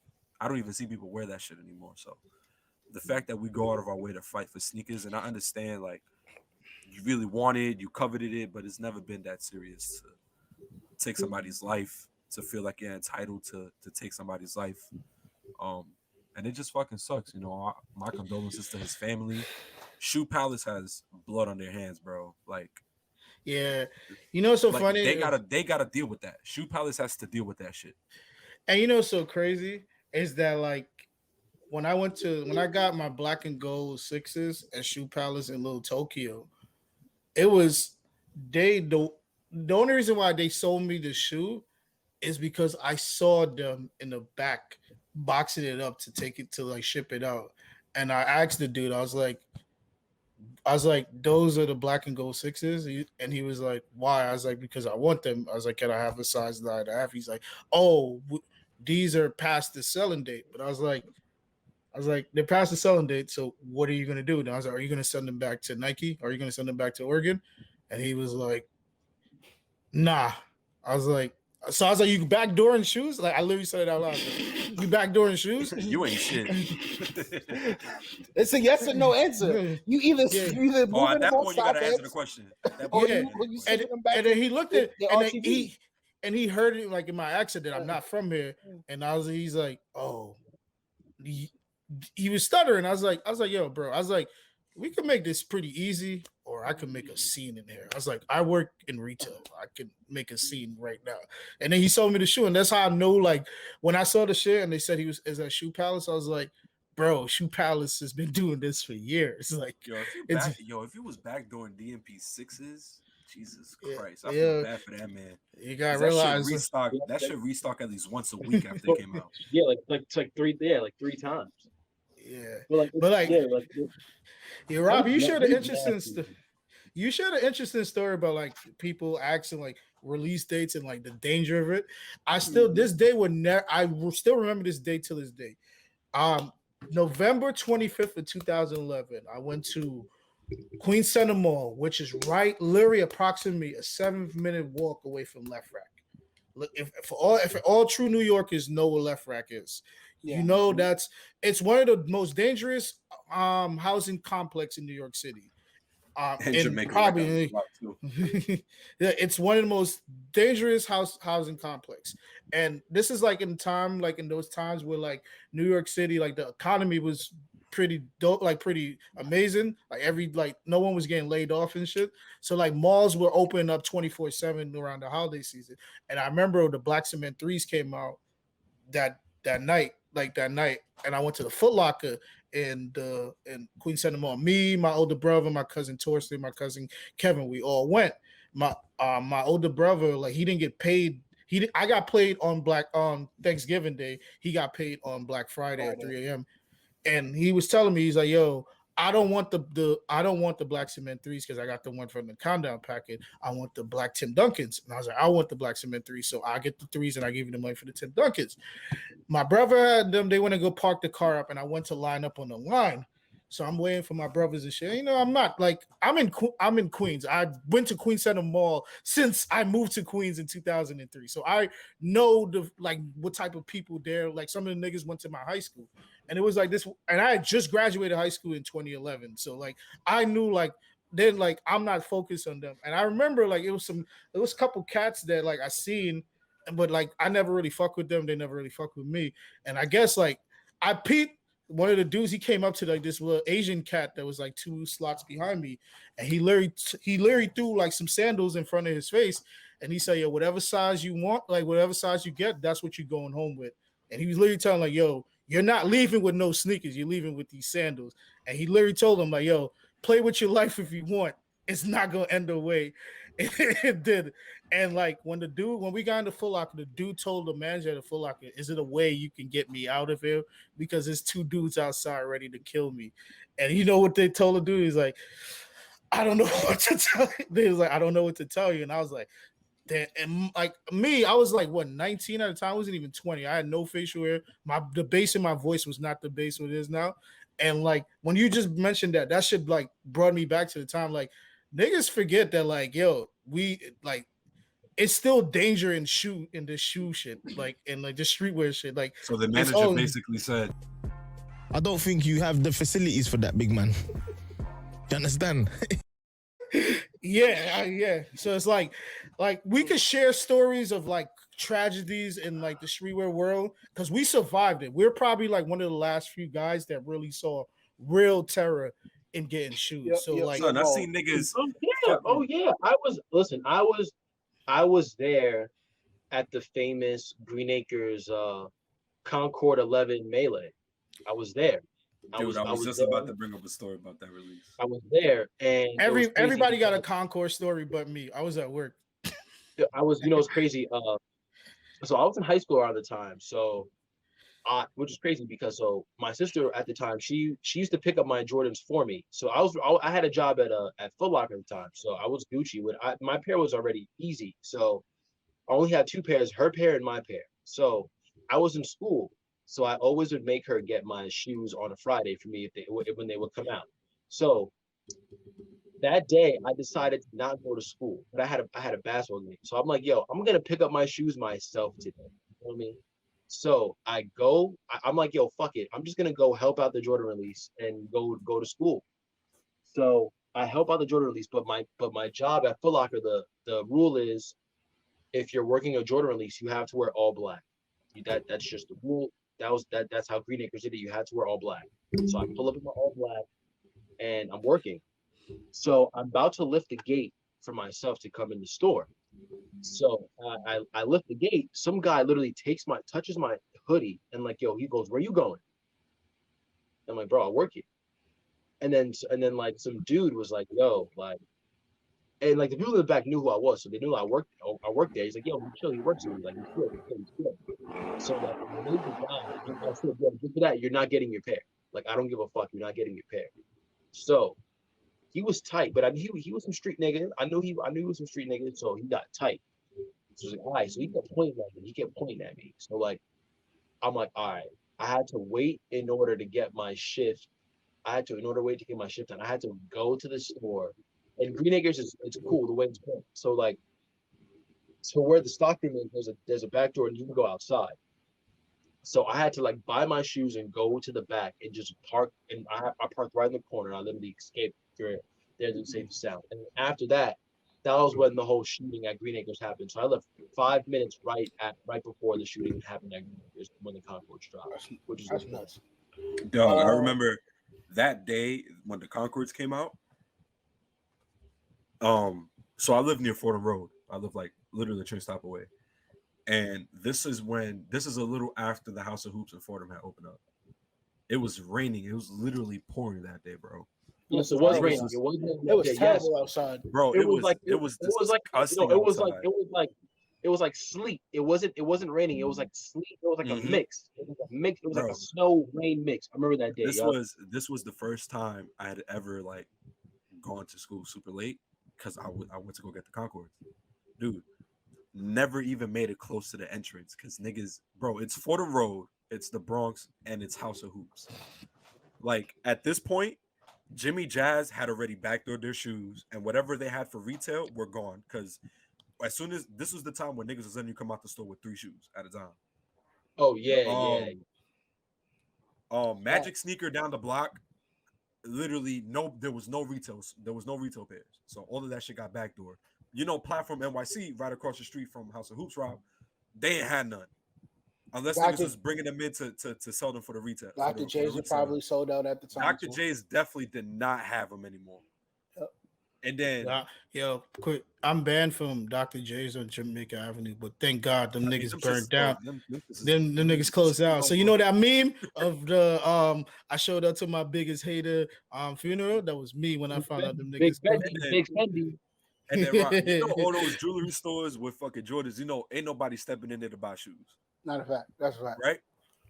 That's a fact. Bro, I was so tight because I was like, yo, I risk going to school late and having to like, if you got to, in New York, I'm not sure how they do it almost in any other New York City high school, but in my high school, if you got to school late, you didn't just swipe your ID. You had to swipe your ID and get a ticket saying that you were late. Exactly. So I'm like, yo, I risk all of this to not even get these shits. Because now everybody fighting, bro. As soon as I saw punches go, I had to dip. I got mine so much later. Even if you wasn't fighting, you was getting it. I got mine so much later at Sneaker Pimps in Orlando. Bro, till this day, no Concords. And I just got rid of my pair. I gave my pair to my little cousin for $80. And he was like, "You don't want them?" And I was like, "Yo, bro, I've outgrown Jordan 11s." So like I'm really at a good point in my life where like I don't need that shoe anymore. But that danger has always been a thing. Like, I mean, Mo, I think only few can relate. When you wear Yeezy 2s outside, it's different looks. I can't front. It's a very like you never know when you gotta like. And Mo only wears that shoe once a year. I've been with you outside with the Yeezy 2s. I can't front. I can't front. And the nigga only wears that shit once a year. You know why like that shit is traumatizing? Because I have survivor's guilt. Because I knew a nigga that had the Blink Yeezy 1s, and he got shot like in his fucking abdomen. Is he alive? Yeah, he's alive. He still got his Yeezy 2, but it's still like I had my Yeezy 2. He had his Blink Yeezy 1s. I had my Blink Yeezy 2. And I was just thinking like that could have been me. So like now, like even though like the climate of like what niggas fight over for in streetwear is totally different now. Like niggas knuckle up over box logos and shit. But it's like I still think about like the days where like you could have wore like a fucking KD4 and a nigga will hook it off on you because he couldn't get it. Copper foil houses were very dangerous. Yeah, like you had a strangle on them. Same with the silver Tim Duncans too. Those were a dangerous shoe. That was a dangerous shoe. Like like so it's like bro, cough drops were a problem in 2010. Fucking Remember the electric lime green joints? That was a bad time. The blue ones too. The sea blues, the sea blue joints too. Mm-hmm. Bro, this is how I know. Like honestly, no, because around that time, like we were in high school around that time. Yeah. If all those foams, niggas wanted those shits, all like by any means necessary. Niggas Bro, wanted those phones. I'm gonna share a story, right? This is post high school when it's like niggas were still getting shot over foams. I remember I got the 2008 Royal foams, which I regret till this day, selling the House of Hoop shits, the one that came in the Nike sportswear box and not the red box. The regular box, I had those, right, and I wore them to a talent show because my girlfriend at the time wanted me to go, and the whole entire time I'm sitting in the back and I'm just like chopping it up with like people I know. And then like the light beamed on me, and it was a particular group of Crip niggas there, and they saw me in the shit. And like, you know, like the 2008 Royal Blue House of Hoops foams, the Royal Blue ones. Oh yeah. The closest, that's the closest one to the 97. The brown box, right? Yeah. I had those, and like I just remember like this one nigga was like, "Yo, you lucky." We in a place where it's kids, because you wasn't gonna leave here with this. And I was like, really, my nigga? Like, we had a talent show. Nigga, what was it? I think it was Millbank. It was Millbank Park in Harlem. Millbank in Harlem. And it was that Nike 2 blocks two blocks away from Amy Roots, right? Yeah, I think 18th and Lennox. 18th and Lennox. He was at that Nike event. I think you were at that Nike event. Yeah. And it was the Nike basketball game. So I show up, minding my business. I think Brent was on the mic. Shout out to everybody here. Shout out to Robbie Digital. He outside with them things on. And I'm like, niggas put a target on your ass, nigga. Bro, the whole gym stopped. Like stopped. Yo, I just want to put this in perspective where we's at, right? Everybody heard Jim Jones' verse on Bout It Part 3, right? When he said, when you go through Foster and Tabs, we were 2 blocks away from Foster Projects, aka the Kingdom. So just think about that. The train station is here. Kingdom. Is right there. The Kingdom is right there. The Millbank is right there. So just think about the garage is up. The sun is. The garage is up. Millbank. Oh no. So like, shout out to Robbie Digital. He outside with the things on. This is the first time I'm wearing Yeezy 2s. Like the first what time. Colorway? Platinums. I have platinums. So yeah. So everyone's looking like, yo, who is that? Who is that? And like, I just want to put this I literally walked across the basketball court. I didn't walk around. I walked in the middle of the game. So it was like, yo, who is so that danger, that element, bro? It's very scary, bro. Very scary. Yo, I can't front. This may sound like I'm pussy or some shit, or I'm just getting older. In certain areas, I would go hang out. I wouldn't wear a particular shoe just because I remember like walking in this neighborhood and seeing niggas get put out. Like even when like I feel like even too like, you know, well, I'm from I have a lot of family and friends who live in the city and shit. We live uptown in Harlem. Like you from the city. You're not from Long Island. Like, bro, like I can't like the yellow North Face, like my yellow. I can't wear it. When I go to Harlem by Wagner Peace, I can't wear it because I know what that colored jacket and I know what that 700 fill jacket entails. You know what I'm saying? Like, bro, that's a simple status of money for bro. My nigga, I have a Supreme Biggie, right? I wore that shit one time this winter, and I remember it was this young kid looking at me, and he's like, "Damn, that's a Biggie." And I turned around, I was like, "Yo, I would have died over this jacket 10 years ago." Just letting you know that right now, I would have got killed if I wore this shit. And right where we at, you know where I was at? I was on 110th and Lennox. 110th and Lennox. I would have died 10 years ago right there. Like once I got out the 2 train, I would have got put out. So I still have like that alert of like, yo, knowing your surroundings, even though like things have changed. Like I'm not gonna say our city the city got soft. It's just like niggas care more about money than killing each other. To me, it's not that. It's things have gotten more expensive. Yeah, things that's that we thought were expensive are not expensive anymore. expensive. Yeah, like Also, niggas is into the designer shit now. You yeah, know what I like mean? Niggas ain't going crazy for J's and shit like that no more. yeah, like that's why. Like the average nigga you see on the train is probably wearing some fucking triple S's. That's why I said like we're like us four right here. We're from that last true era of like like yeah, we rock fly shit, but we know this shit comes with a consequence. Like, all right, put it like this. I remember it was this one nigga. He was the first nigga in my high school with the England rugby, the real England rugby from the rugby store. And I remember like after school, they took that shit off his back. Like he did not make it to the bus stop with that shit. That nigga went home in a fucking first down jacket. Like I still remember that. I went to middle school. I went to middle school in Dub City. Like Rob, you from the Bronx, you know Dub City, bro. I went to middle school. I grew up there, and I went to middle school in the heart of Dub City.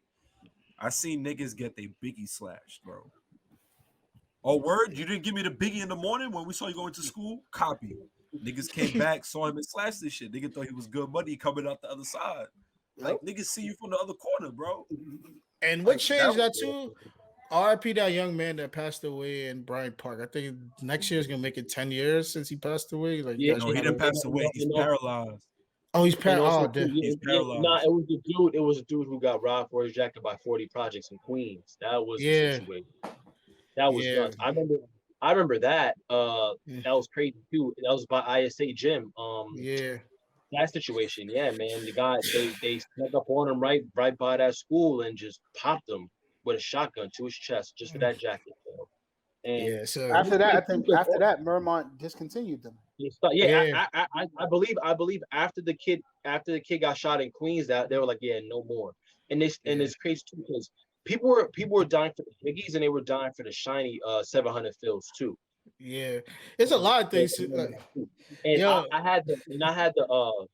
I had the navy blue shiny Mermont joint. So I had the 700 fill joint. So I knew I could only wear that shit going to school in Long Island. I knew like going to like AAU practice in Queens and ISA gym and shit, like that jacket, I could not rock that shit at all. Like, yeah. Yeah, man. Yeah, damn, we really got survivor's guilt, but fuck it though. That's right. That's right. Yeah. But speaking of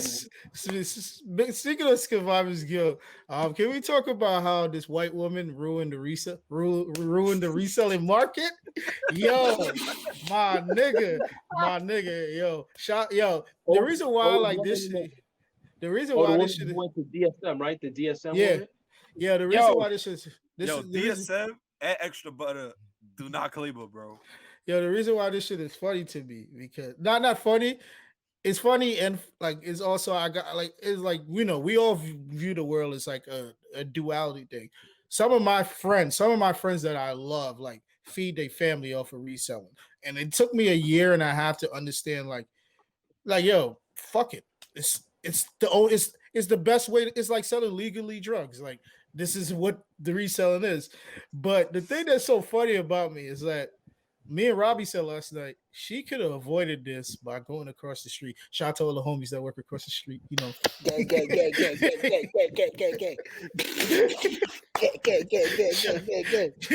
Shout out to all the homies that work across the street. You want to go to where Sean Witherspoon fucking takes pictures of every nigga that drops something off. All in the video. All on the radio. Like, yo, bro, like, so funny about this is that, like, yo, she could have avoided this by sending someone else. She could have. Like, that's how like, some people, they're, like, new to this. Like, I got homies that like been doing this shit for like 8 years. So like they got this shit down to a T. So it's like you would never see them in any of those areas trying to make money. You would think these niggas just all they do is eat like Dominican food and just like walk around the block all the time. Like but the DSM shit is funny because like let's not act like DSM is not the Michael Jordan of backdoor. Like why is niggas thinking niggas at DSM is model citizens, bro? Like I want to. This how is bad. Everyone. I mean, think about it. If you go in there, everyone who works there and dresses and like works there just is depressed. Just has eyeshadow down to their face. You can see the ketamine. You can see the ketamine holes in their brain. You know, like yeah, like it's true. It's true. Like yo, it's DSM. It's all the upperclassmen white women who went to NYU, who are fashion majors, and who work at FIT and who are fashion. The only people that ever look happy are the people that are on the last floor selling Supreme and Gucci jackets. That's nah, fuck them niggas. Fuck them niggas. Fuck them niggas. Fuck every Supreme employee at DSM. I know I might get in trouble for saying that, but fuck every employee there. Fuck every. The nigga had the nerve to tell me this. Like, yeah, I know you're cool with such and such that works at such and such, and I'm like, okay, what are you trying to tell me? And then I call like one of the homies. Shout out my homie Phil. He bought the like. Wait, like they have Supreme employees working that floor, like that section, or just DSM?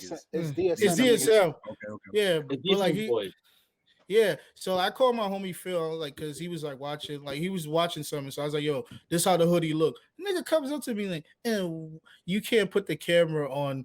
Like, you can't put the camera." I said, "My nigga, it's a camera up there." Like, what are you talking about? No, it's supposed to be no cameras. I'm like, yo, I'm not stealing nothing there. He's like, yeah, but that's against the rule. I was like, where? I was like, where is it? And like we kept going back and forth. And I'm like, nigga, you're not even a real Supreme employee. Like, why are you talking to me? and I'd have been so like when it was time for me to like get the sweater, I was like, yo, can I get an XL? He's like, we don't have an XL. I was like, the display is an XL. He's like, we can't sell that till 5 o'clock. I was like, but why do I have to wait till 5 o'clock if that's the last one? And he was like, oh my God, okay, I'll give it to you. And I'm like, yo, bro, why y'all niggas be acting like bitches here, bro? Like, y'all already backdoor everything. Like, yo, I literally told, like, I had to say this. Be acting like the goal isn't to make money. I had to say the Tony Soprano word to him. He's like, I was like, yo, bro, like, yo, why you acting like this, bro? Like, but yeah, motherfucker, you. Gabagool.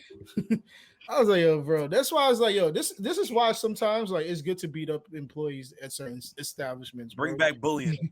Yeah, bring back bullying, bro. Like, yo, we literally just said, we literally just said, like, hey, some travesty was going on in these communities, and Mo just said, nah, beat them up though. What's good with you? Dude, what's good with you? I get it. No. If you're a prick and an asshole, you should get beat up. Yeah, like that young man, he didn't lose his life because he was a dick. He was going to work. Yeah.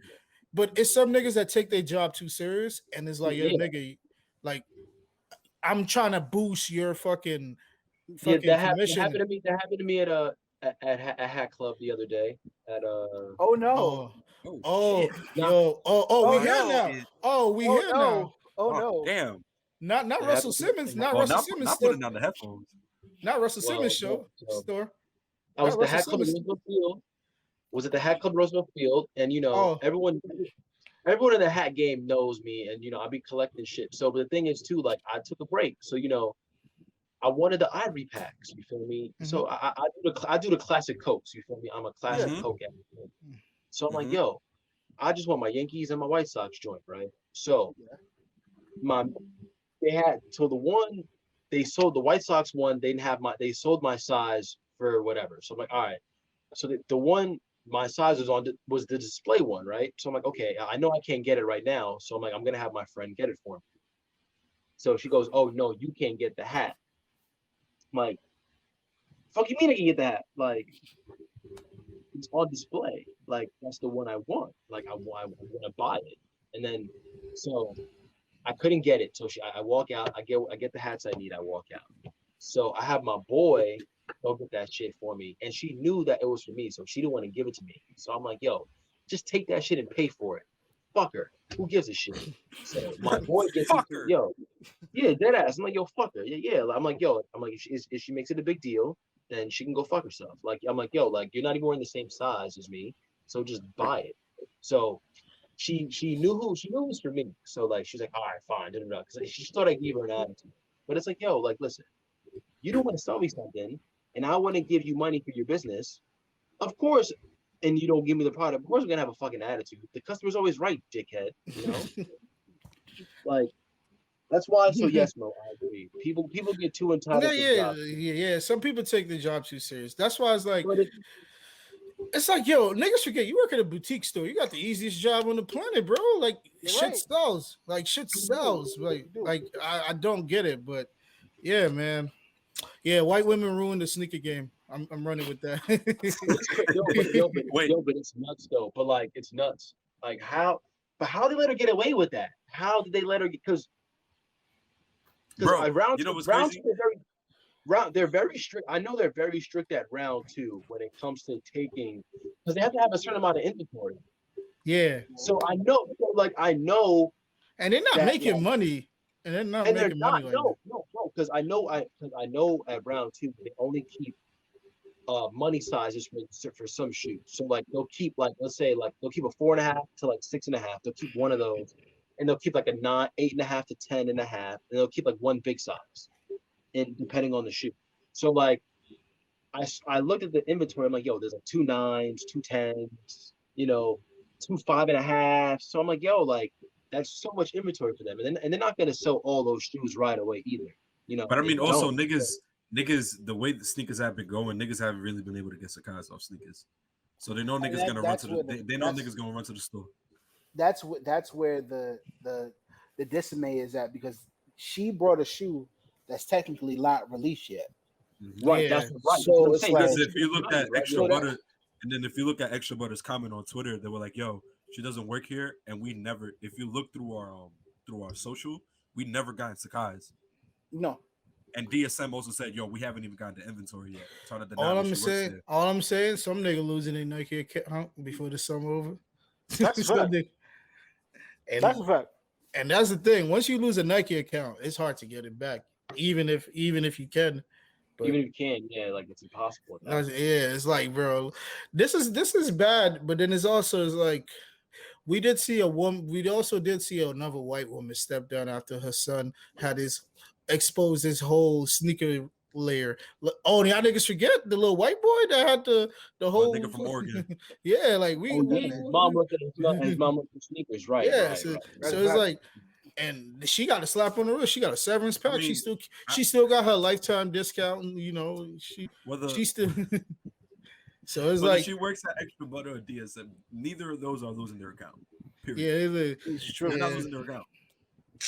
But white people just ruin everything, man. Like, there's a part 2 to this topic. So we all know the biggest. What's the part 2? We all know the biggest song of the summer is Essence by Wizkid featuring Thames. It has potential to be. It has a potential to be a top 25 summer song. It has potential to be one. We all seen women, post their little Instagrams, and we all know people only know. All of a sudden, this is the only song that people know from Wizkid. They don't know the other hits that he has. I don't even want to say it, bro. That and 11 and Burna Boy, and they like Burna Boy. Only know that shit gets me tight. So I don't want to say it, bro. It hurts my heart to know who's going to be on the song. I was on the J train heading home, and I was like trying to find out, add a little bit more topic. And then, Rios, we follow the great Van Ribs, shout out SSD Rib, one of the funniest, one of my favorite accounts on Twitter. And shout out him. Great dude. And then I saw this bullshit he retweeted, but he didn't retweet it in a good way. He was like, damn, look, white people ruining things. And I saw this, and I'm like,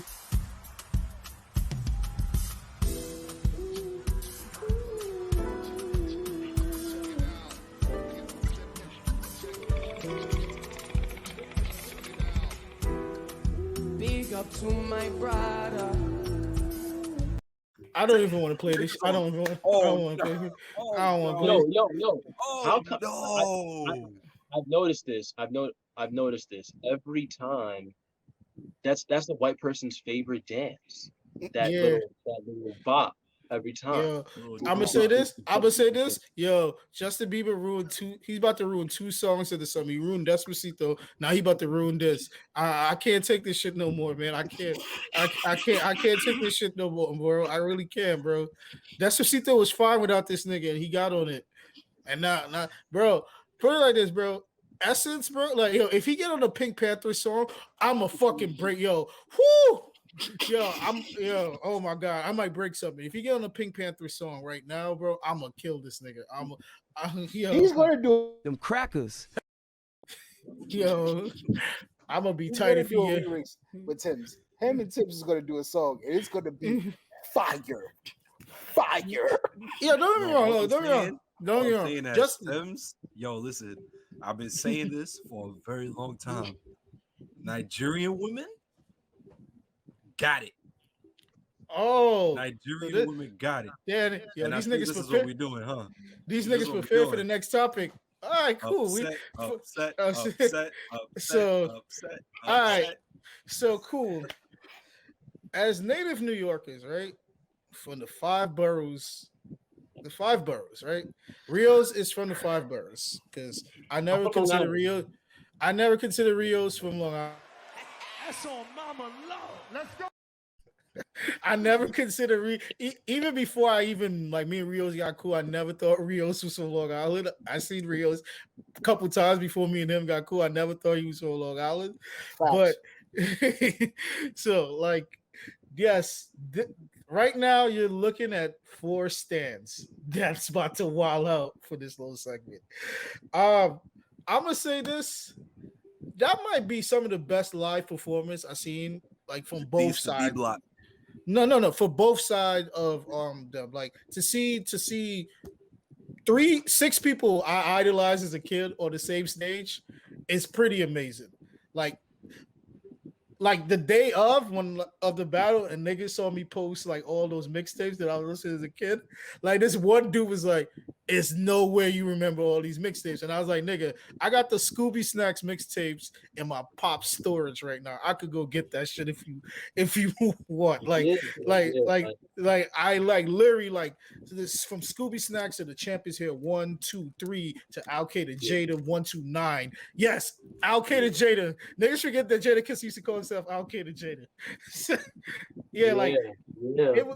Like that was pretty monumental, and it literally just showed that like, yo, all I'm gonna say is, yo, only niggas from like up top of New York rep New York much harder than us. Like niggas from Mount Vernon and Yonkers and Westchester, yo, they rep New York. They rep New York City like it's like they town. Like nigga, you take the Metro North, you gotta shut up. Like, no, but my thing is this though. Like New York, I mean Yonkers is more New York than Staten Island to me. You feel me? Like, yeah. I don't never consider them niggas is New Jersey, bro. I tell them niggas that every day. Like, hey, no nigga from Staten. Yo, Raekwon is from Brooklyn. Raekwon is from Brooklyn. If you look at it in the map, the bridge that takes you from Jersey to Staten Island is half a mile. Raekwon is from Brooklyn. Riz is from Brooklyn. All them niggas is from Brooklyn. They just moved to Staten Island because it was cheap there. I don't know why these niggas be saying like, yo, these niggas. But your thoughts on the violence? All right. All I'm saying is no, that's right. No, hey, Method Man is Hempstead. Yeah, like none of them niggas from the ghetto. Yeah, like them niggas is. Yeah, but I'm gonna say like, hold on. What? The last podcast we recorded together, I told you it was gonna happen. I said the Locks is gonna play "Fuck You" as the first song, and they did. I told you we were gonna take the W. I said we chose our winners, and I chose my winner. I said I don't care who wins; it's a win for me. We said we didn't care. We didn't care. I honestly, bro, like I still this day, like it's so hard to like just talk about this battle because it's like, yes, obviously Dipset lost because of energy, but it's like they all won at the end of the day. Like I went back and streamed SDE. This is the one. This is the go one ahead. versus. Go ahead, Robbie. No. Go ahead, Robbie. This is the only versus where hip hop does not win. Yeah. All right. This one has a winner. Hold on. Hold on, no. You can still you said it's my turn though, right? Go ahead. Go ahead, my nigga. No, I'm saying y'all the best side Do dishes I one ever without seen. the Yo, words. listen, man. Do one song without the words. Y'all are the best side One dishes song ever. without the words.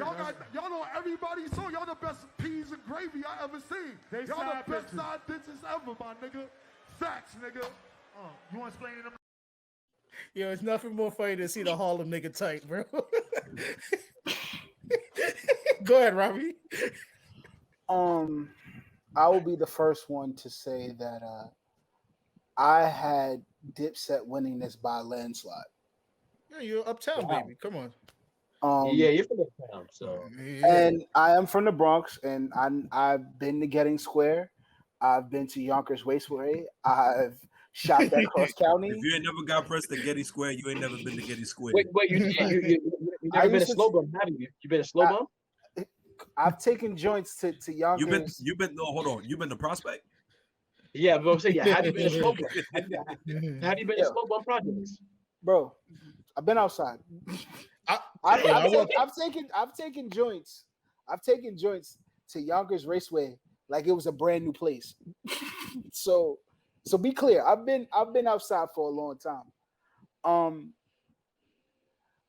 Going into this, I knew that the Lox had like really great records, but I felt like because of how synonymous we hold Dipset now and what they have done in their era, and just like the legend that we have put them in culturally, it was a landslide for me. But then I remembered who I was dealing with. Then I remembered that I'm dealing with Cameron Giles. And Cameron is an Aquarius. And he's going to do Aquarius-like things. I.e., the show starts at 9:30. You don't go on stage until 9:50. 5, might I add. So then you sit in a beach chair and you let the other niggas perform while you watch them perform because you didn't want to perform yet. I remembered who I was dealing with. Then I remembered that Jim Jones is the hardest working diplomat and really ever. And low-key has etched out Cameron in better music. Yo, I just want to say in 2006, if a man of Curtis Jackson said, yo, we like Jimmy anyway. Ballin'. And I think from that moment, Jim had took that one sentence for fifth and ran with it. Yo, this got crazy, bro. Like, we really grew up in a very potent time of music where niggas is really living in the same city and was arguing with each other over the radio over nonsense. Yo, for real. Yo, you know it's crazy too. Like, and I around that time, I mean, like even for me with that verses too, like that's like you said, that's our childhood, you know. Yeah. So like, me and Mo said, yo, we just want a good battle. Because I knew I'm like, yo, the Lox have records with Big. Like there was just some records where like the Lox were just gonna win automatically, no matter what song. Like Rada Da Chick, fucking like all about Blood the Benjamins, 24 hours. Like those songs were going to win. You know what I'm saying? Like it's just those songs are just iconic rap songs, period, right? But I had to realize why we like Dipset, right? We like Dipset for more of the aesthetic purpose and the fashion purpose rather than the actual musical purpose. You know what I'm saying? Like, culture versus craft. Culture versus exactly right. So it's like the Ken Griffey, Barry Bonds. Yeah, right? Like Barry Bonds is all about the current. Like the Lox is Barry Bonds. You feel me? Like we're talking straight production. You know what you're gonna get. It is what it is. Banger after banger after banger after banger. And just going in like it's another day. Right. Whereas like Ken Griffey is like Dipset. Like it's good. It's very good. Like the music is. And I'm cool good. And I do it effortlessly. Right. But but also too like I'm swag the fuck out. You feel me? Like like in that aspect. You know, I'm more likable. I'm more likable. Right, exactly. Like I'm more charismatic than the other. You know what I'm saying? Yeah. Like the Dipset has a charisma to them that's like, it's very like you can't teach it. You know what I'm saying? Like you can't teach that shit. Yeah. And that's something they're born with. Right. But it's also too, did we give them that though? Or did they earn it? And I think that's where both. That's what right. But I feel like it's both.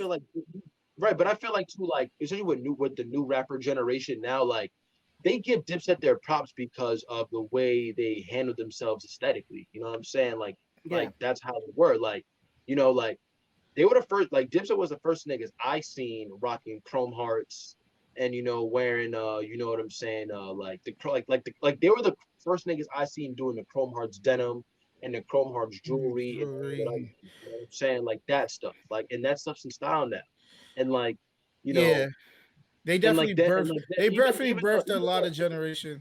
Like even the whole Paisley print shit. Like Dipset was like one of the first rappers I would see like willingly rock Paisley anything. You know what I'm saying? Like that's the bandana print. Like, you know, like they were big into the bandana print, you know what I'm saying? And like they set the tone. They were like they were the hip hop Temptations.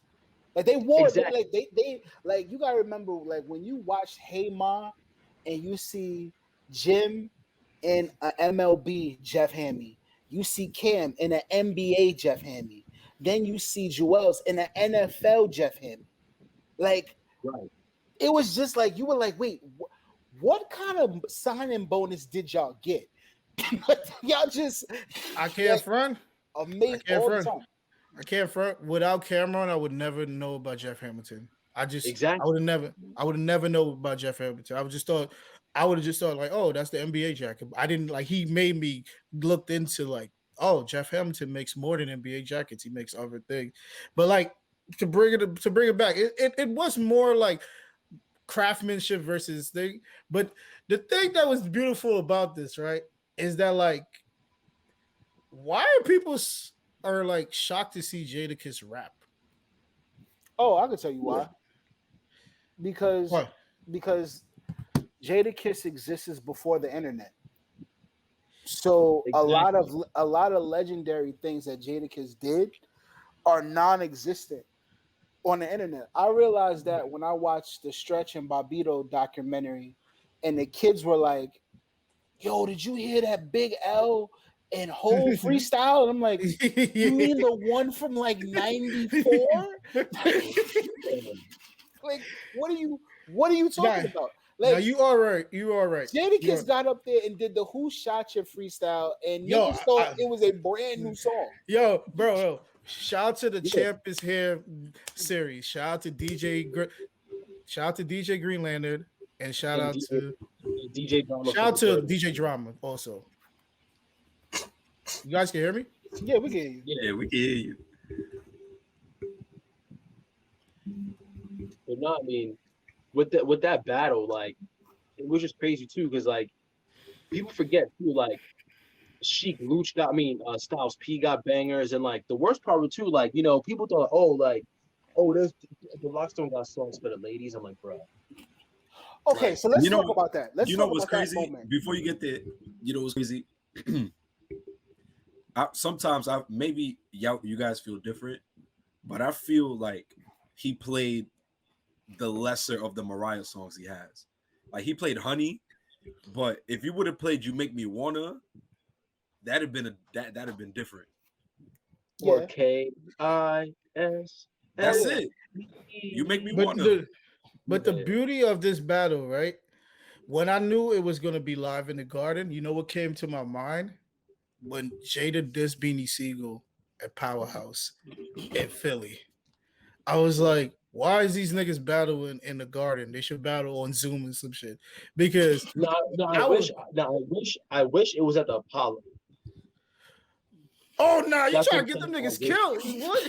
No. Like in terms of, bro, if they had Method Man and Redman at the Apollo, why couldn't I wish that was the Apollo first because of the Rios. I'm gonna let you know. Go ahead, Rio. Go ahead, Rio. In a way, I agree, because if you're gonna do Hulu theater, I mean, bro, if you can do exactly right, it seats the same amount of people. Yeah, I don't know, but so like, but also too, like, for storyline purposes, it's just way better. Like Dipset in the lot at the Apollo, and it's also too like a middle ground too, like. I mean, Metro, like Metro North, not far from there. I get like, that. But you gotta remember, well, hold on, but you gotta remember Lenox Avenue's 3 avenues over. And right, bro, it would have been all up though, bro. Niggas, nah, I know. Niggas respect the locks enough to be niggas, like, yeah. nigga, you know what I'm saying? So like the niggas would have been fine. No, I'm not saying anything critical. Yeah. But in terms of like I just want to point this out. Was good. So he says in that moment, y'all don't have any girl records. And what pissed me off was like, when you say a statement like that, you should be well prepared. And yo, Sheik Lucia almost got canceled that night. Bro, they didn't even play the Mary J records, man. So let's just be clear here. Cam didn't play Weekend Girl. He didn't play Let Me Know. So I'm not talking. I'm only talking about the girl records.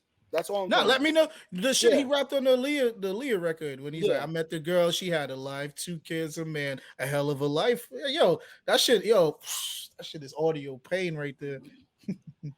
Jewels didn't play any Chris Brown records. They went in there just which Pinnacle niggas is gonna be jumping over gates. Talk about running. Pinnacle, Jewels and Chris Brown was a instant hit every time. Yo, I'm not gonna hold you. Back to the Crib would have gotten a W for me. That'd have been a point. Back to the Crib would have got a W. That'd have been a point. But Jada could play. But Jada could play throwback and counter that. Wait a minute. So you acting like my son Cam don't have soap opera with Jaheim? Don't no. First of all, hold on. First of all, Robbie, we potted now. We potted now. Stop. He named the wrong song. It's more reasons with Jaheim. Soap opera. It's soap operas. But soap opera's on the same album. That's why soap opera's on the same album. You acting like my man don't have Lord Willin' with Jaheim too. There's some joints, okay? Where I was just like, don't call niggas to fight and you do this. Like, they let me down, bro. Like, they really let me down, son. Like, I was hurt. I was very hurt. That's all I got. I was just very hurt. The thing is, it's just like, when I was looking at this battle, I was just like, the only nigga that looks like they want to engage at a point was Jones. Like, Jim Jones looked like he was the only nigga that was ready for the battle. And then, like, I think what really should ruin Jada is, I love niggas like Jada Kiss. Like, he's like the classic hood nigga. He's going to sway the argument his way because he said, hold on. We in the garden, right? The Mecca, right? Why these niggas not rapping? Why these niggas rapping with the words? And he's not wrong. He's not wrong though. But I'm like, yo, the fact that Jada could still rap "Fuck You" and that song came out 21 years ago is insane. And he's rapping it like it just came out yesterday. And I'm like, no, they come from the Diddy School of Performing. Like, yeah. One thing about bad boy artists, bro, them niggas could all perform. Yeah. Because I'm like, yo, why she looks moving like he like that? Yo, and I'm gonna say this for niggas that smoked as much as all 3 of them niggas did, breath control on point. Bro, breath but the control thing on is, point. bro, it's not about weed, my nigga. It's them niggas work out. No, I'm not. That ain't about every day. It's not. I'm just not talking weed. Periods. Is you know how it is. Smoking the lungs. No matter what it is that you smoke, your lungs gonna take a hit. Bro, but like they also take good care of themselves though too. I mean, after the battle, Jada Kiss ran 8 miles. Right. That nigga walk around. That nigga be walking around the city hoping to run into a scaffolder so he could do pull-ups. I don't know how you beat niggas who sponsored by Kale. I don't know. Like, I don't know how you beat niggas sponsored by Kale. So the reason why a lot of niggas uptown was like hurt is that because everybody had this fixated that like rap started in 2002. Like a lot of niggas uptown thought rap just started. Like all the ignorant niggas uptown thought rap just started in 2002. Cause like Cameron could have played Me, My Mom's and Jimmy. He could have played Losing Weight with Prodigy. He could have played the Destiny's Child song. He could have played the song with him and Charlie Baltimore. He could have played I would have countered 24 Hours to Live with Horse and Carriage. I could have countered that. Like if you got a Mace song, I got a Mace song. I got a better Mace song in a sense. You muted. Yo, the lot, way better Mace song. Mace song, like the lot should have shouted out Max B. Yeah, yo, they shouted out Max B. That shit got Jim Jones tight. Styles P could have just played that record too. Yeah. Yo, this whole time though, yo, no funny. I was waiting. I was waiting. It was pretty. Shout out my influence. You know, so where does that put the Locks now, though? Like, do we look at the Locks differently now? Because like I agree with Fat Joe. The price yesterday is not the price today. Mm-hmm. It's not the same price now. But the thing is, I always love the passion. The thing is, I always appreciated the Locks, man. I always appreciated what they've done for hip hop, like especially what bro, Jadakiss has never spit a whack verse in my entire life, ever. He's bad.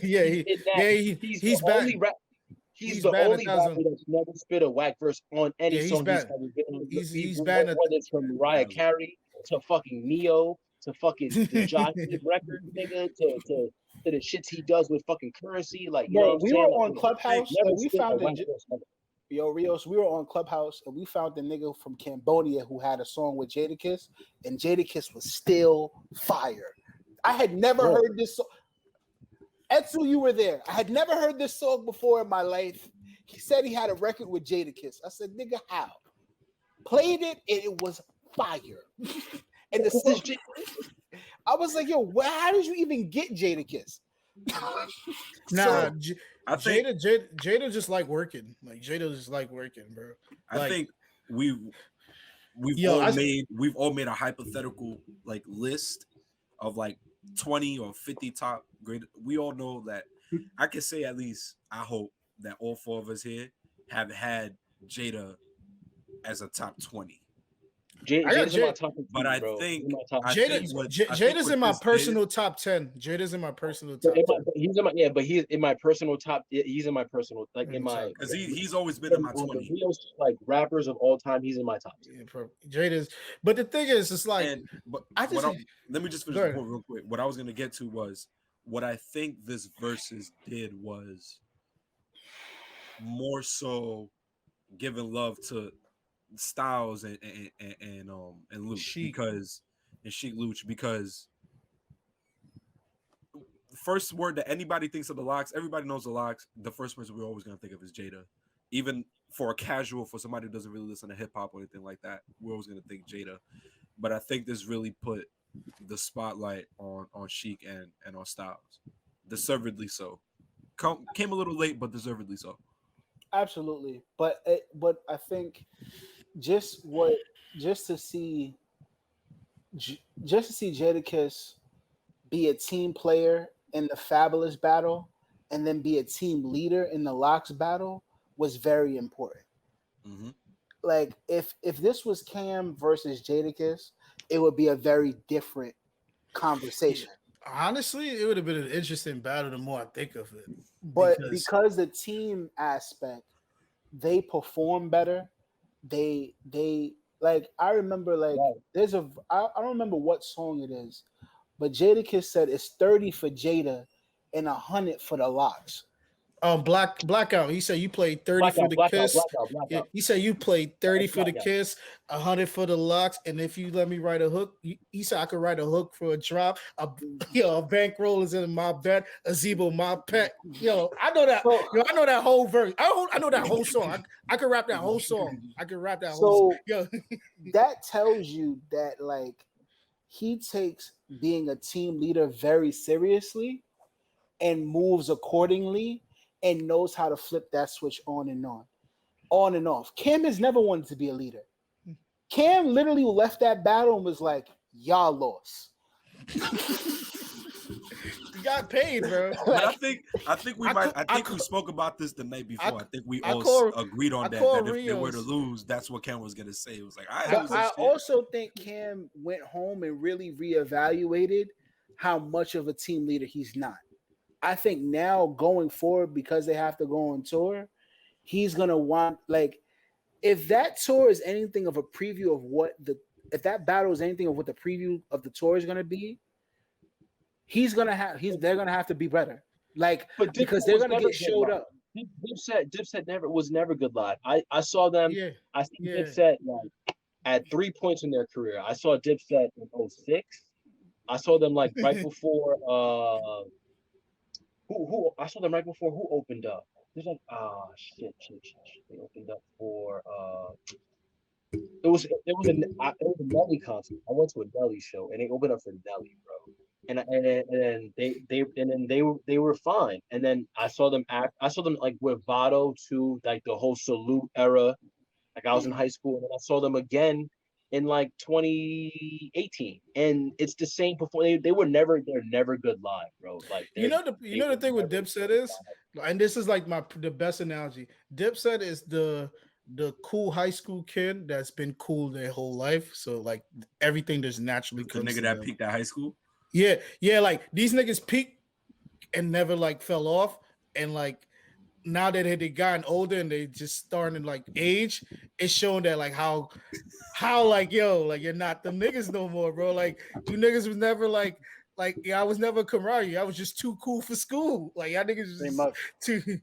And it hurts me to say this, bro. I got mad.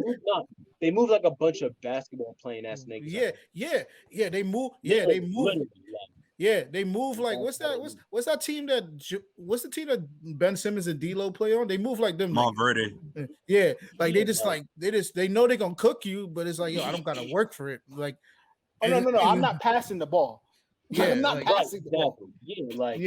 Yeah, like the locks, like you could tell, like but it's different though. Like Harlem niggas are a bunch of like flashy finesse ass niggas, bro, and then like Yonkers niggas are Yonkers niggas will. All right, there's a difference. Like a Harlem nigga will do some shiesty shit to you. You know what I'm saying, right? Bro, or Yonkers niggas is out here doing pull-ups on the stoplight.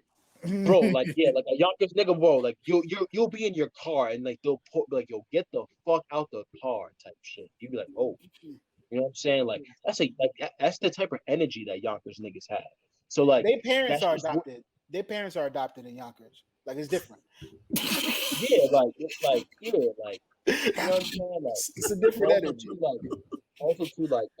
It's amazing too because like the Locks wouldn't be a thing without the greatest woman in modern soul music today, and that's Mary J. Blige. So she discovered Jada.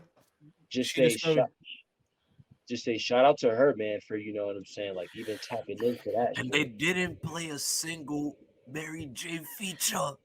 But the beauty of this is what I learned also.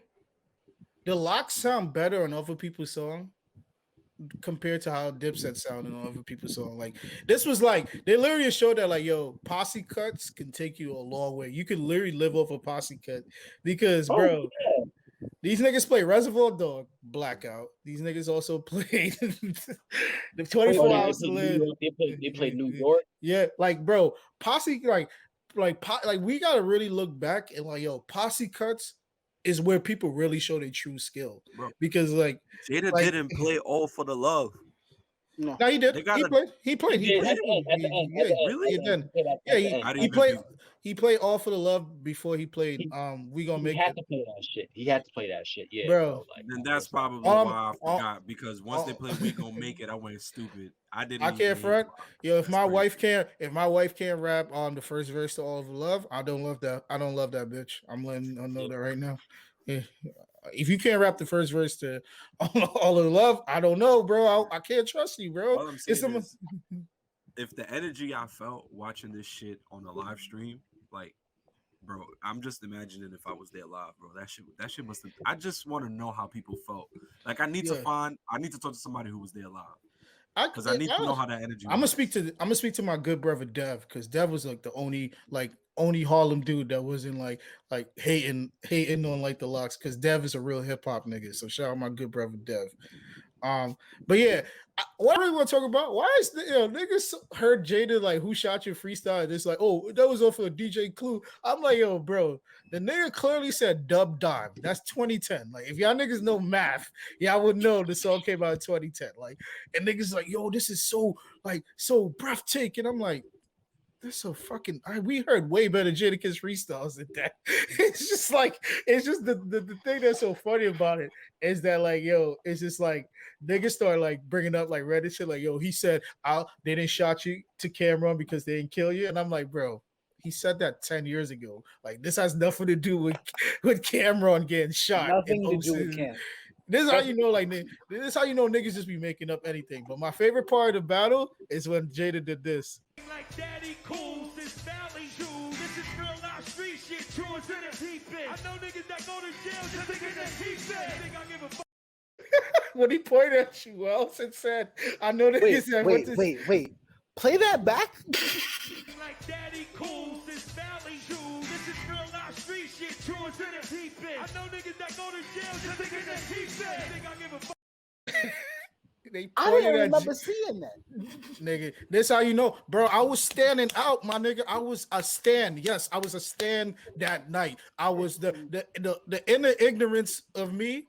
I said suck my dick like 60 times when I was watching this battle, bro. Niggas like that's the thing. Like Jada really was on some surgical shit. Like he was really like angry or some shit because he said niggas like that verse on Mighty D Block is a top 50 verse of the 2000. Like if you really listen to what Jada said on that shit, he really said some very disrespectful shit on that verse. But when he pointed at Jewels, everyone was like, why is he pointing at Jewels? I'm like, Jewels went to jail. Jewels has no teeth. Like, how you doing? I didn't even remember hearing that and then pointing to him. That's why I had to have you replay it because I'm like, that happened? Yeah. Like, yo, it was so much went down in this battle. Like, it was so much like sub dissonant shit. Like, but yeah, man, it was a good battle, man. I don't think any West Coast group could do anything like this. I do not want to see fucking West Side Connection versus fucking the East Siders. I'm not trying to watch that. No, I do no, but I can't even front though. I do want to see like Daz in a battle though. Yeah, I did. Daz got some fire ass beats, bro. I want to see Daz in the battle. I want to see Daz battle somebody, maybe like Battle Cat or somebody. But like, I feel like Daz needs his proper due. You feel me? Because Daz got records with Tupac and he got records with Snoop and all that shit. So like, I want to see Daz get his flowers. To me, he's the most. To me, Daz and Heatmakers are the most underrated producers in hip hop ever. The beauty of Daz is that like I want Daz to get his love. You know what I mean? Yo, bro, Daz gave fucking Pac one of the illest beats, and he took off Inspector Deck. So I don't forgive Tupac for that at all. Cause like I got my mind made up. Inspector Deck had a verse in it, and Tupac didn't like it because according to Tupac, it was too lyrical, and he wasn't with it. Yeah, I was on the train today and I was thinking, I know everybody would like to see like the Game versus 50 because why? For obvious reasons. Yeah, look at Robbie. Well, aside did you hear the song Game put out? That bullshit he put out? Well, the problem is that the women didn't even look interested in that what's song. gonna happen is I mean, you say you 38 and you still rapping, I think the problem is that the Game has better music than Fifth, to be honest, and I think that's why he. Yo, you can. Robbie. I'm not arguing. I'm not arguing this. I'm not saying there's a few joints on the documentary that. The documentary is not a bad album. That might take 50. Documentary one. The documentary one easily stands right next to Get Rich or Die Trying, in my opinion.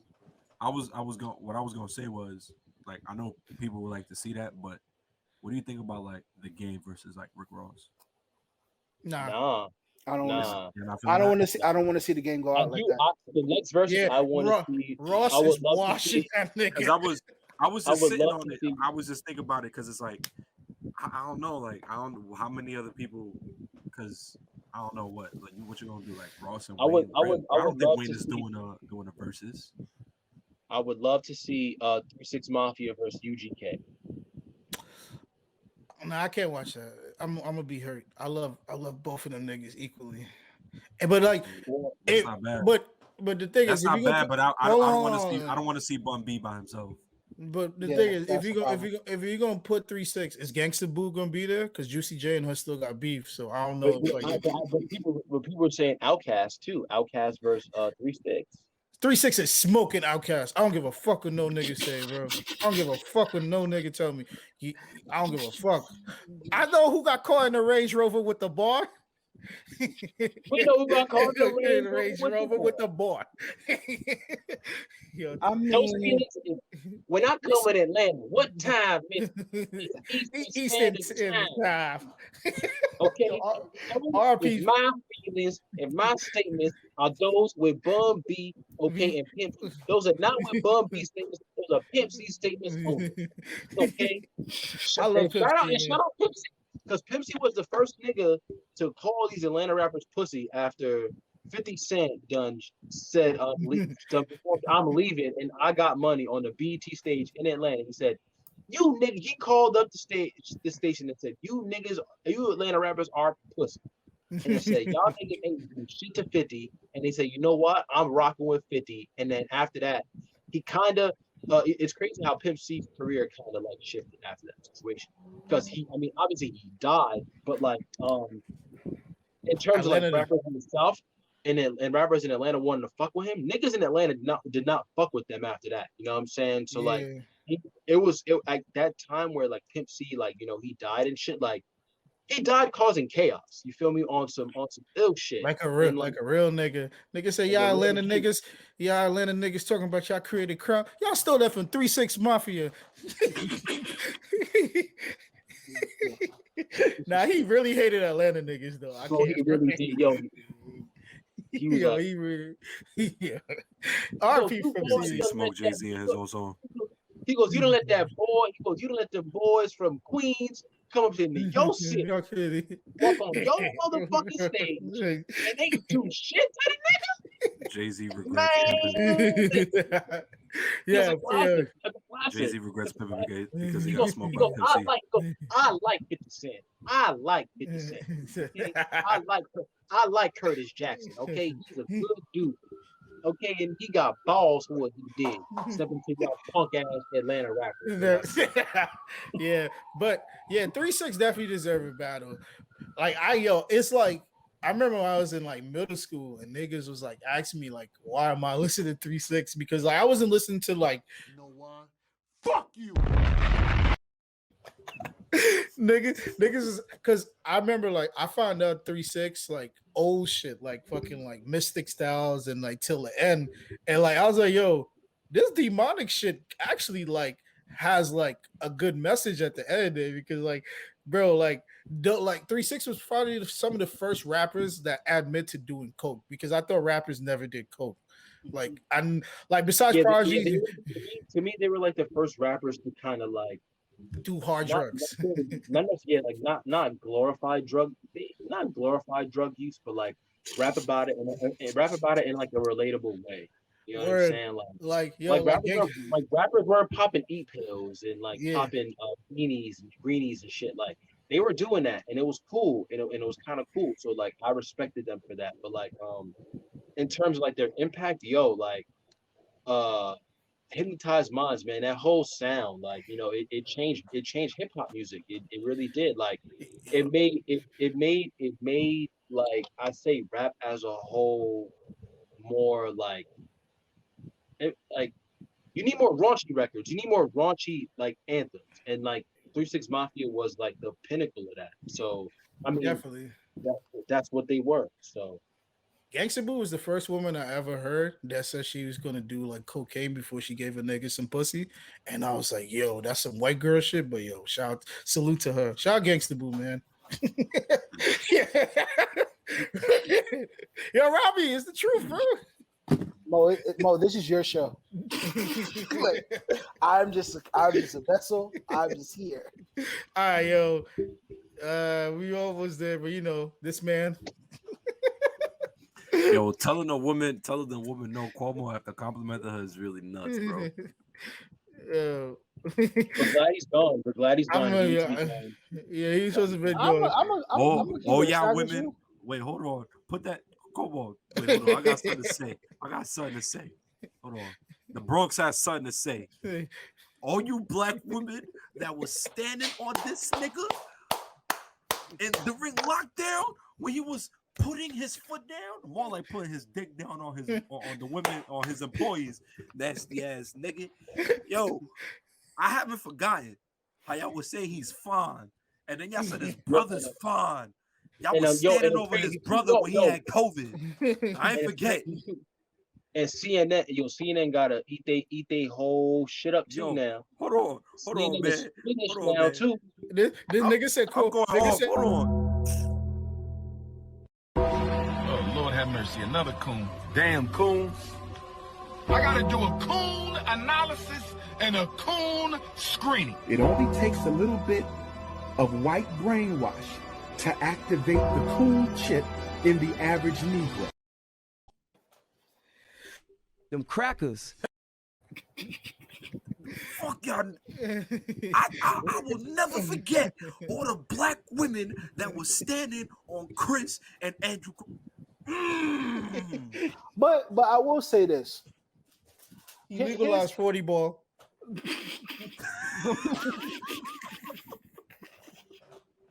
My man's the things that I give Cuomo credit for is like he got a lot legalized before they packed him up. Like, bro, he didn't legalize the most. No, he didn't legalize sports betting. Bro, listen, he was well on his way though. He was well on his way. Robbie, if he legalized sports gambling, Robbie, before this would have been swept under the motherfucking rug. Okay, and I'm telling you this right now, niggas would have been like, oh, what? Oh, we can make parlays without going to Jersey now for real? Oh yeah, who cares? Bro, I'd have been on draft. I would have been on DraftKings tonight. Bro, tonight. I'm not knocking y'all for what y'all saying, but I feel like my problem is it was an investigation, and all he had to do was ride it out. Like and my thing is him resigning is pretty much his admission of guilt. That means you did once the president calls for your resignation is over. Yeah, but we acting like the last president didn't say what he said, and he stayed in presidency. Right. So my thing is like the Republican Party stands by their leaders. The Democrats are so PC bound that anything that happens, they're like, yo, we don't know the man. We've never seen this man. I don't know what he's talking about. I'm sorry for that man. Yeah, I'm sorry. I do not know that man. I will walk down the street and never seen this man in my life. Yeah, so that's what kind of pissed me off because I'm like, y'all could have, if it was an investigation, and there was a lot of women who said that he didn't do that, and there was a lot of women that said he did. So I'm like, he should have waited until the investigation was over. Now he looks like he's completely guilty. To me, at least he didn't want to resign. At least he resigned. That means we know something crazy might have came up that we don't know. At least he didn't went out like Elliot Splitzer. Yeah. Yeah, at least he didn't want to. Yeah, my son Elliot went out big nasty. Yeah, at least he didn't deny he fucked the intern. Anthony Weiner went out big nasty too. Yo, I noticed that, bro. Like Democrats niggas, they get packed up so easy, bro. Like Republicans, bro. Republicans be standing tall, like, yeah, I did it. And the thing is that the moment somebody says that they did it, there's nothing you can do about it. If they come out with their chest out, what are you gonna say? Like, I already admitted to it. Y'all acting like the Republican Party didn't have senators who were short selling stock before COVID hit. It really was like, and we did it. Nigga, you did it too. like Republicans be bugging and no one says nothing. No, but the thing is with Republicans, I mean, well, both parties are pieces of shit, but like my thing is Republicans will stab you in the fucking chest. A Democrat will stab you in the fucking back. That's where the issue is, that's where the issue lies. Yeah. Man, fuck both of them niggas. Yeah, fuck both of them, yeah, man. Yeah. I'm just saying A lot of y'all black women looking crazy right now. I ain't Yeah, forgiving y'all. We gotta end it on that. We gotta end it on that. Hold on. Yeah. One more time. That's it. All right, peace out. Yeah, this was a great episode. Jesus Christ, thank you guys. I love you. I want to say, all of you. fuck with me if you wanna. I just want to point out some things before I go. Yeah, I just want to show y'all this before we dip. You know. Peace out. I'm out, my niggas. I'm out.